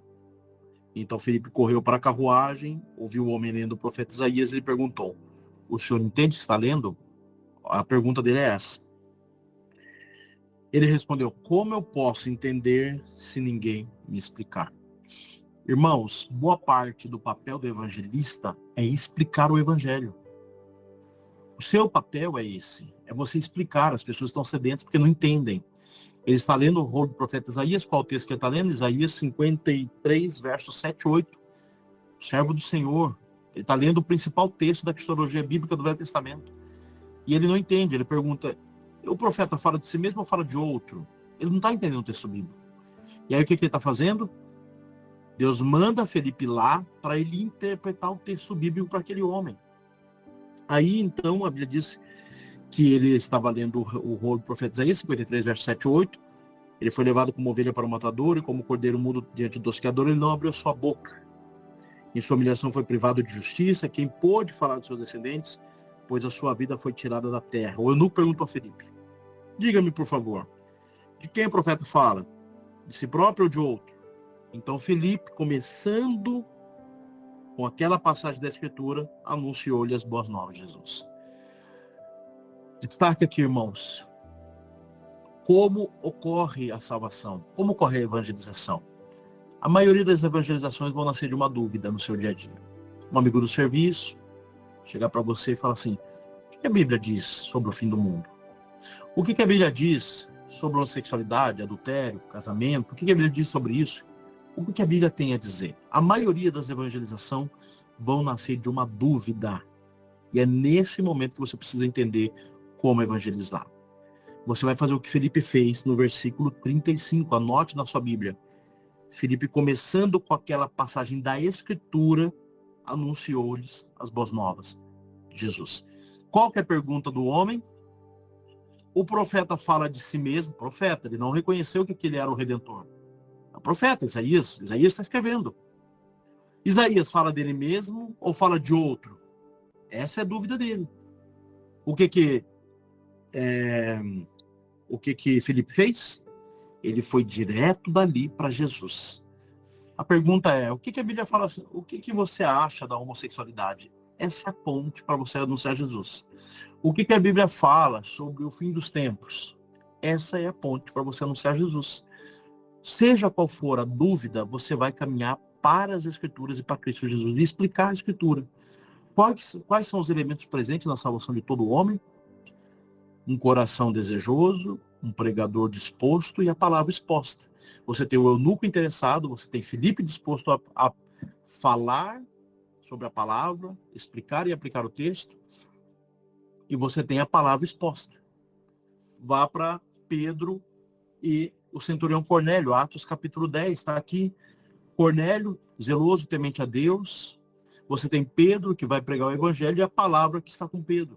Olha para Paulo e Silas na fundação da igreja, né, da primeira igreja multirracial, social e multirreligiosa. Você tem Atos 16, Lídia interessada, Paulo disposto e a palavra exposta. Toda a salvação, ela vai acontecer sobre essa tríade. E é por isso que você precisa discernir isso. Discernir. Irmãos, quantas vezes eu estou num lugar ou no outro, chega uma pessoa, faz uma pergunta e eu já percebo, Deus está abrindo uma porta de graça. Final do ano nós fizemos um evento de jovens em Taubaté, aqui do lado de São José dos Campos, e Jacareí. E eu sábado de manhã eu pregava lá, sábado à noite eu pregava em Itajaí, Santa Catarina, domingo de manhã eu pregava em Itajaí, Santa Catarina, domingo à noite eu pregava na zona sul de São Paulo. Irmãos, eu esqueci que eu precisava dormir nesse intervalo, sabe? Eu quase não consegui dormir. Estava em São Paulo, fui para Santa Catarina, preguei 2 dias, voltei. À noite lá, pregando em São Paulo, para voltar para Piracicaba. 2 horas de São Paulo. E eu, quando entrei no voo de Santa Catarina, no domingo à tarde, eu estava indo para Guarulhos, para descer para a Zona Sul, eu encostei a minha cabeça assim e só pensei alto, Deus, eu preciso descansar, senão eu não vou conseguir pregar à noite. Mas sabe, eu só falei alto, Senhor, eu preciso descansar. E quando eu olho para o lado, uma mulher do meu lado, a outra, um rapaz, e o senhor, uma fila inteira do avião assim, a mulher olhou para mim e falou assim, o senhor é pastor? Eu falei, eu sou missionário. E ela falou assim, e eu sou desviado, e ele também, ele também, ele também. Falou, e atrás aqui tá todo mundo desviado também. E na hora já começou a perguntar e falar de Jesus e tal, interesse. Eu na hora entendi, eu falei, Senhor, me renova para eu pregar à noite, porque eu já entendi que o Senhor abriu uma porta de graça aqui. E eu passei o voo inteiro, irmãos, e fiz um apelo para eles lá em cima, no avião. Porque eu entendi. Sempre quando acontece isso, eu sei. Quando há um coração disposto, interessado, irmãos, é eu que tenho que ter disposição para pregar e eu que preciso ter a palavra exposta na minha boca. Porque é dessa maneira que Deus vai salvar. Quando une disposição do pregador, disposição da palavra e interesse do pecador. Quando esses três elementos se unem, ali pode acontecer uma salvação. E você precisa entender isso. Porque isso vai acontecer na tua vida. Talvez você vai fazer uma viagem, vai conhecer uma pessoa, não está nos seus planos, e você vai perceber Deus abrindo uma porta de graça diante dos seus olhos.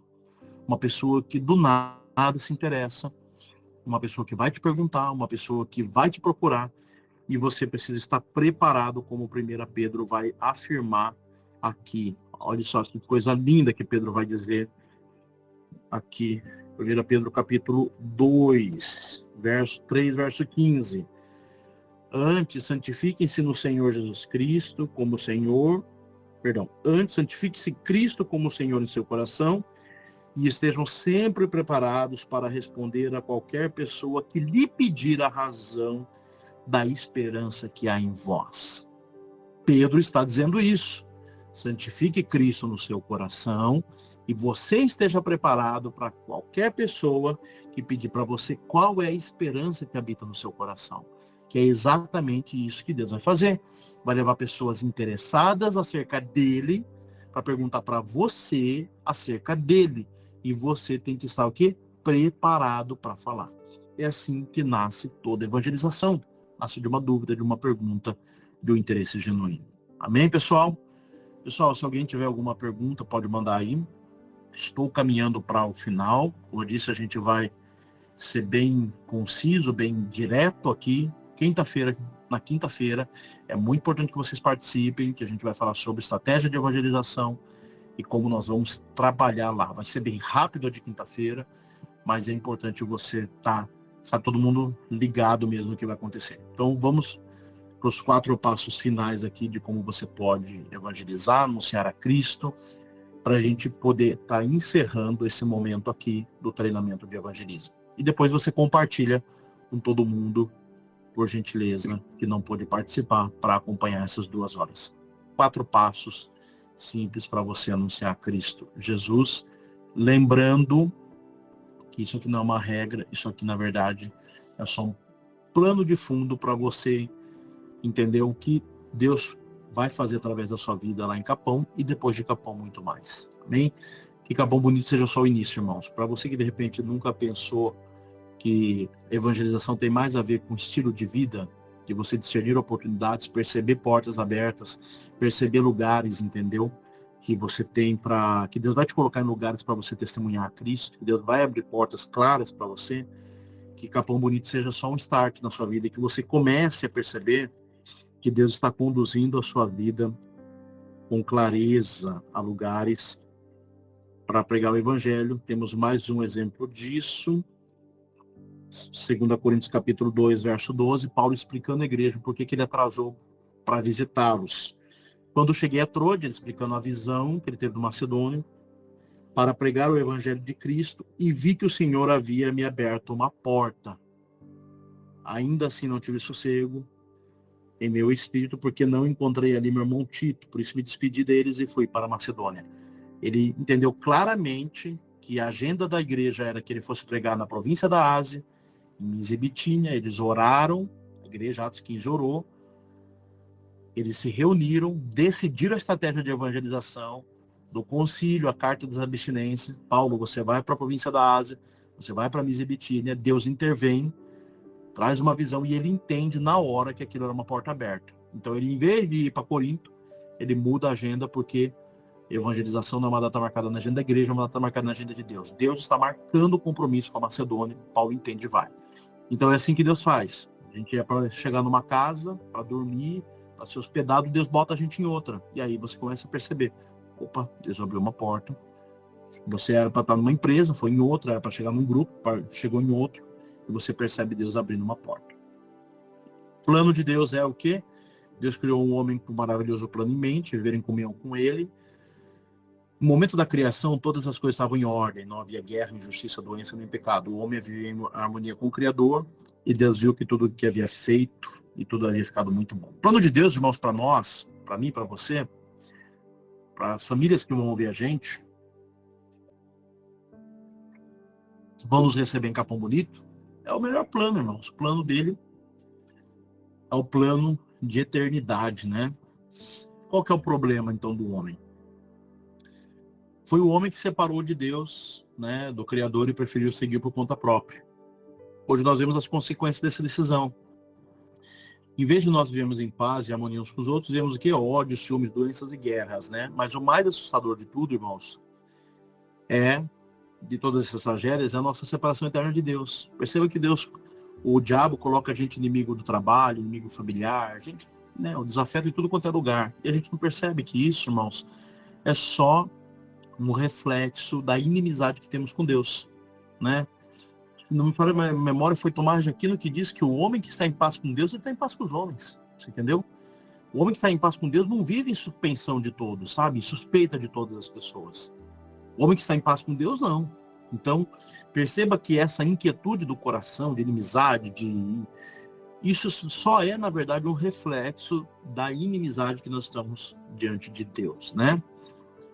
Jesus deixou claro que os seres humanos jamais poderiam criar uma ponte para Deus por esforço próprio. Jamais poderemos atender às exigências de Deus. Por isso nós temos um grande problema.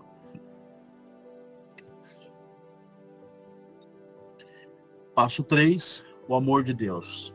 Então nós temos um plano, um problema, e nós temos aqui uma revelação do amor de Deus. Deus é justo e santo, mas mesmo assim nos ama eternamente. É por isso que ele tomou o castigo que o juízo traria sobre cada pessoa e entregou, puniu no seu próprio Filho unigênito. Irmão, Jesus pagou por nossos pecados na cruz do Calvário. Tá? João 3,16 afirma que Deus amou o mundo de tal maneira que ele deu o seu Filho unigênito para que todos aqueles que nele creem não pereçam, mas tenham vida eterna. Irmãos, Jesus, ele morreu por todos os pecadores, e o sangue dele é capaz de verter, de purificar todos os pecados, exceto um pecado. Há um único pecado na Bíblia que a Bíblia diz que Jesus não morreu por esse pecado, e não é a blasfêmia. O único pecado que Jesus não morreu por ele, pelo pecador, mas o sangue dele não purifica, é o que está escrito em João 3,18. Aquele que não crê está condenado. Os homens perecem por causa da incredulidade do seu coração. Os homens serão alcançados porque crê na entrega substitutiva, vicária, sacrificial do Filho. Então pare para pensar que se os homens, eles vão ser salvos por crer que Jesus amou o mundo e deu seu Filho, e eles estão sendo condenados, e a evidência da condenação é a incredulidade do coração, a pergunta que a gente faz é: como eles poderão ser salvos? Como eles crerão? E aí muita gente pergunta assim: Anderson, qual que é a melhor ferramenta de evangelização que existe? Quais são os 5 passos, 4 passos, 3 passos, 10 passos? A maior ferramenta de evangelização, irmãos, se para que os homens sejam salvos, basta que eles creiam que Jesus Cristo é o Filho unigênito de Deus, professe com sua boca, creia no coração. Se é o crer que vai mudar tudo, irmãos, a maior ferramenta de evangelização é um testemunho coerente, não é um sermão inspirador. Irmãos, não existe 5 maneiras de evangelização, 5 passos, 4 passos. O que impacta o mundo é um testemunho coerente. Aquilo que nós falamos, nós vivemos. Aquilo que vivemos, nós pregamos. É isso que transforma o mundo. É isso que transforma o mundo. É um testemunho de vida coerente. É por isso que nós somos chamados a ser testemunhas de Cristo, através de nossa vida. Você vê tão claramente isso, irmãos, na vida de Timóteo. Eu sempre repito isso por todos os lugares que eu passo, né? Atos 16, Paulo está buscando ali voluntários para o trabalho de evangelização dele. E aí ele vai passar pela cidade. Ele retorna, né, à cidade, na verdade, Listra, Derbe, e a Bíblia diz que quando ele retorna lá, anos depois, né, da sua passagem por lá, pelas cidades licaônicas, vai dizer o verso 16, capítulo 16, verso 1, assim: chegou a Derbe, depois a Listra, onde vivia um discípulo chamado Timóteo. Sua mãe era judia, convertida, e seu pai era grego. Os irmãos de Listra e de Icônio davam bom testemunho dele. Paulo, querendo levá-lo na viagem, circuncidou por causa dos judeus que viviam naquela região, pois todos sabiam que seu pai era grego. Paulo chega nessas cidades, irmãos, querendo alguém para acompanhar nas suas caravanas missionárias, querendo voluntários. E aí, não é Timóteo dando testemunho de duas grandes igrejas da região. São duas cidades testemunhando acerca de Timóteo, falando: olha, tem um rapaz bom ali na cidade, viu, de Listra. Tem um jovem muito bom lá. Aí os irmãos que estão na cidade de Listra e de Icônio estão testemunhando acerca de Timóteo. Então não é Timóteo que está dizendo assim: olha, a minha igreja, cara, minha igreja é top, minha igreja tem 1.000 membros, 10.000 membros, temos vários ministérios de louvores, minha igreja sustenta 50 missionários, cara, minha igreja, eu vou te falar, minha igreja tem uma estrutura gigantesca, tem parquinho, tem isso, tem aquilo. Não, minha igreja é maravilhosa. Não, o contexto aqui é o contrário, são cidades apontando para um homem, dizendo para um jovem, dizendo: olha, tem um rapaz bom ali para você levar, Paulo. Porque o que está chamando a atenção de Paulo é o testemunho desse jovem. Irmãos, eu transito em um monte de denominação, um monte de igreja. E 3 por 1, alguns nomes começam a ser repetidos nos meus ouvidos. Tem gente que eu não conheço pessoalmente. Mas eu já ouvi tanto falar daquela pessoa que já tenho, sabe, um carinho tão grande por ela. Eu vou num lugar, a pessoa fala assim: já ouviu falar daquele rapaz? O rapaz, já ouvi falar. Fulano de tal falou dele para mim. Perceba que são as cidades, as igrejas testemunhando acerca do testemunho de um jovem. Irmãos, o que impacta o mundo não é uma nova revelação do evangelho, é uma nova demonstração dele. É isso que impacta o mundo. É isso que transforma o mundo. Você entendeu? E aqui está falando do testemunho pessoal. Se as pessoas creram em Cristo através da minha vida, através da sua, a maior ferramenta de evangelização é um testemunho coerente. É isso. Não são 10 passos, 4 maneiras, nada disso, entendeu? Aqui nós só estamos sintetizando de uma forma simples, para aqueles que de repente nunca trabalharam com evangelização, a importância de você entender. Grande decisão para a gente encerrar, só tem esse mais um slide, nós vamos encerrar aqui dentro do horário. Jesus restou dentro dos mortos, ele está vivo, esperando sua resposta. Você não consegue chegar a Deus realizando obras, meditando e nem indo à igreja. Nota de rodapé: não, você não chega a Deus realizando nada disso. Mas aqueles que estão na presença de Deus realizam isso, né? Realizam boas obras, meditam na palavra e congregam na igreja. Irmãos, meditar na palavra, fazer obras e congregar, ele não é, sabe, irmãos, ele não é um objetivo de salvação, ele é uma consequência. Ele é uma evidência de que você está inserido no corpo de Cristo. Efésios capítulo 2, versículo 10, vai falar com clareza isso. Ele vai dizer o seguinte: porque somos criação de Deus realizada em Cristo Jesus para fazermos boas obras, as quais Deus preparou antes para nós as praticarmos. Mateus capítulo 6 vai dizer a mesma verdade. Qual é o papel das obras? Nós estamos indo lá fazer um trabalho, uma obra, né? Uma obra de social, de evangelização. Mateus capítulo 5, 16 diz assim: assim brilha a luz de vocês diante dos homens, para que vejam as suas boas obras e glorifiquem ao Pai de vocês que está nos céus. Ou seja, obras, meditação, congregar. Não, isso não é uma garantia. Eu não vou fazer essas coisas para ser salvo. Eu faço porque já sou salvo. Então os homens veem nossas obras e glorificam a Deus. Só existe um caminho para Deus, volte para Jesus, aceite o que ele fez por você na cruz do Calvário, peça perdão e siga. E que declara Romanos 10:9, se você confessar com sua boca que Jesus é o Senhor e crer no coração que Deus é o restou dentre os mortos, será salvo. Aqui, atenção especial para a gente encerrar, é o último slide.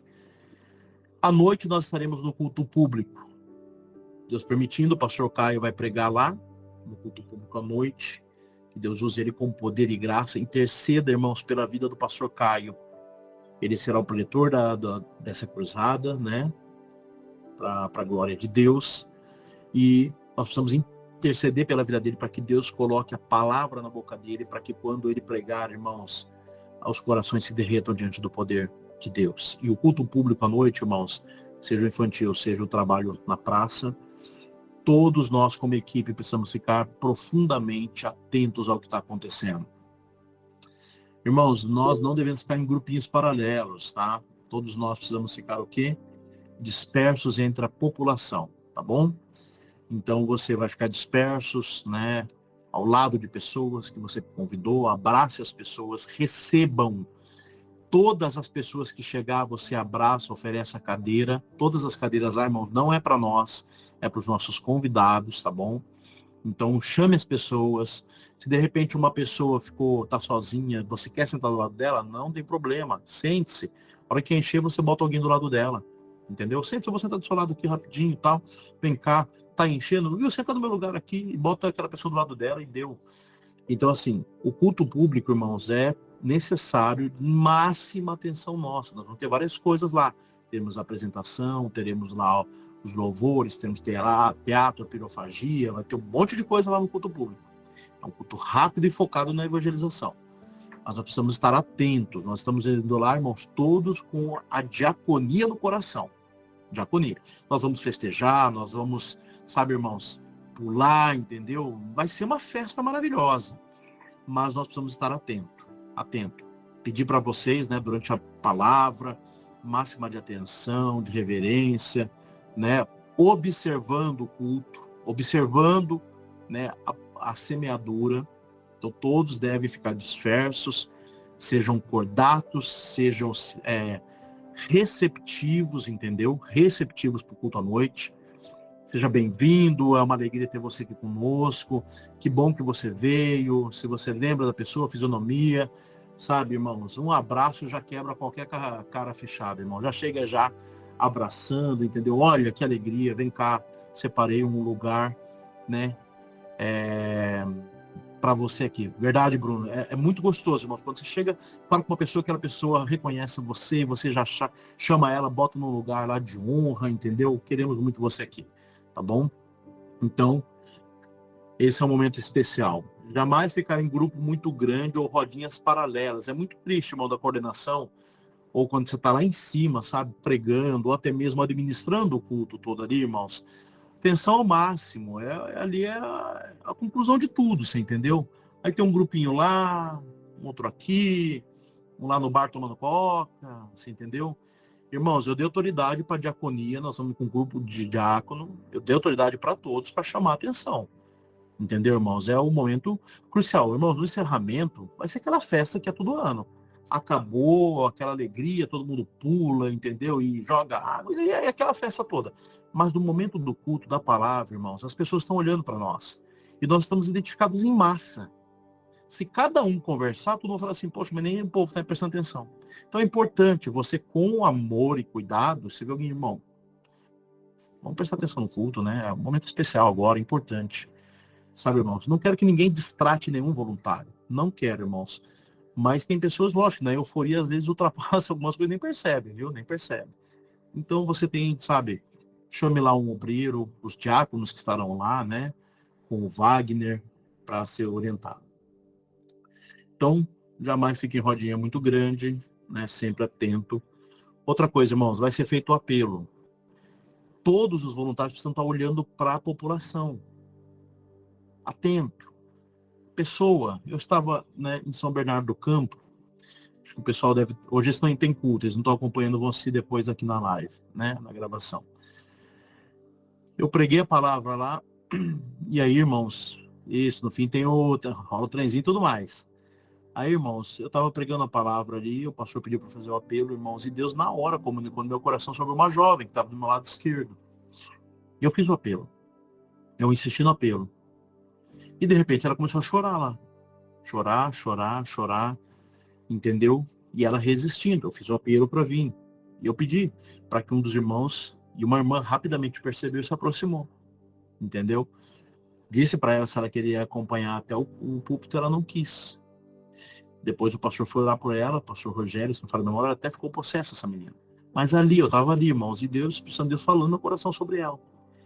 Na hora que eu fiz o apelo, ela começou a chorar. Então, nós precisamos estar atentos, irmãos, a isso. Se aproxima da pessoa, entendeu? Não é arrastar, é chegar assim, você quer tomar essa decisão? Você quer que eu te acompanhe lá?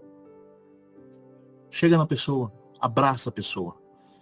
Fala assim, filho, se você quiser retornar a Cristo, se você quiser dar um passo de fé, eu vou estar com você. Eu te acompanho lá. Que traga a pessoa do lado, entendeu? Nós vamos ter lá uma equipe com os celulares para cadastrar essas pessoas e você vai acompanhar essa pessoa até o lugar, ao lado do palco ali, aonde ela vai ser cadastrada, nós vamos pegar o telefone, entendeu? Tudo isso. O pastor Marcelo está acompanhando, pastor Marcelo? Eu não sei se o Alex, ou Alex não, Wagner, manda aqui no chat se você ainda está aqui, por gentileza. O nosso líder da diaconia. Se você estiver aqui, Wagner, uma das tendas que vai ficar 5x5, tá aqui, ó, Wagner. Então, olhando para o palco lá, você viu lá na praça sábado, olhando ali aonde vai ficar o palco, nós teremos as tendas do lado direito.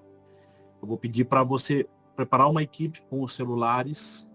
A hora que o pessoal tomar a decisão, afasta eles até a tenda, reúne eles lá, entendeu? E já pega os dados ali para poder a gente fazer, já entrega a Bíblia para cada um deles, né, que aceitar Jesus, e a gente já tem a informação de todos eles lá, tá bom? Então, do lado da tenda ali, já organiza isso durante o culto, para a gente não perder o contato de nenhum deles nesse momento. E todos os que estão acompanhando, acompanhem até a tenda, fica do lado, auxílio, pergunta, se informe, se ele está entregando a vida, está reconciliando. Isso é muito importante, irmãos. Essas vidas, irmãos, que vão estar no culto domingo à noite, serão prioritários para a gente poder fazer a visita na próxima semana. Amém? Então, o momento do culto é crucial, devemos estar ligados em todos os voluntários no que está acontecendo. Se você ainda não tem o meu contato, anota aí, tá bom? Tem aqui o meu número. E-mail ninguém usa, mas está aí também. As redes sociais, @missão eu me importo, @Anderson Carias, tá aí o contato, printa, depois me chama, tá bom? Qualquer dúvida, qualquer material que você precisar, você pode me chamar, tá aqui.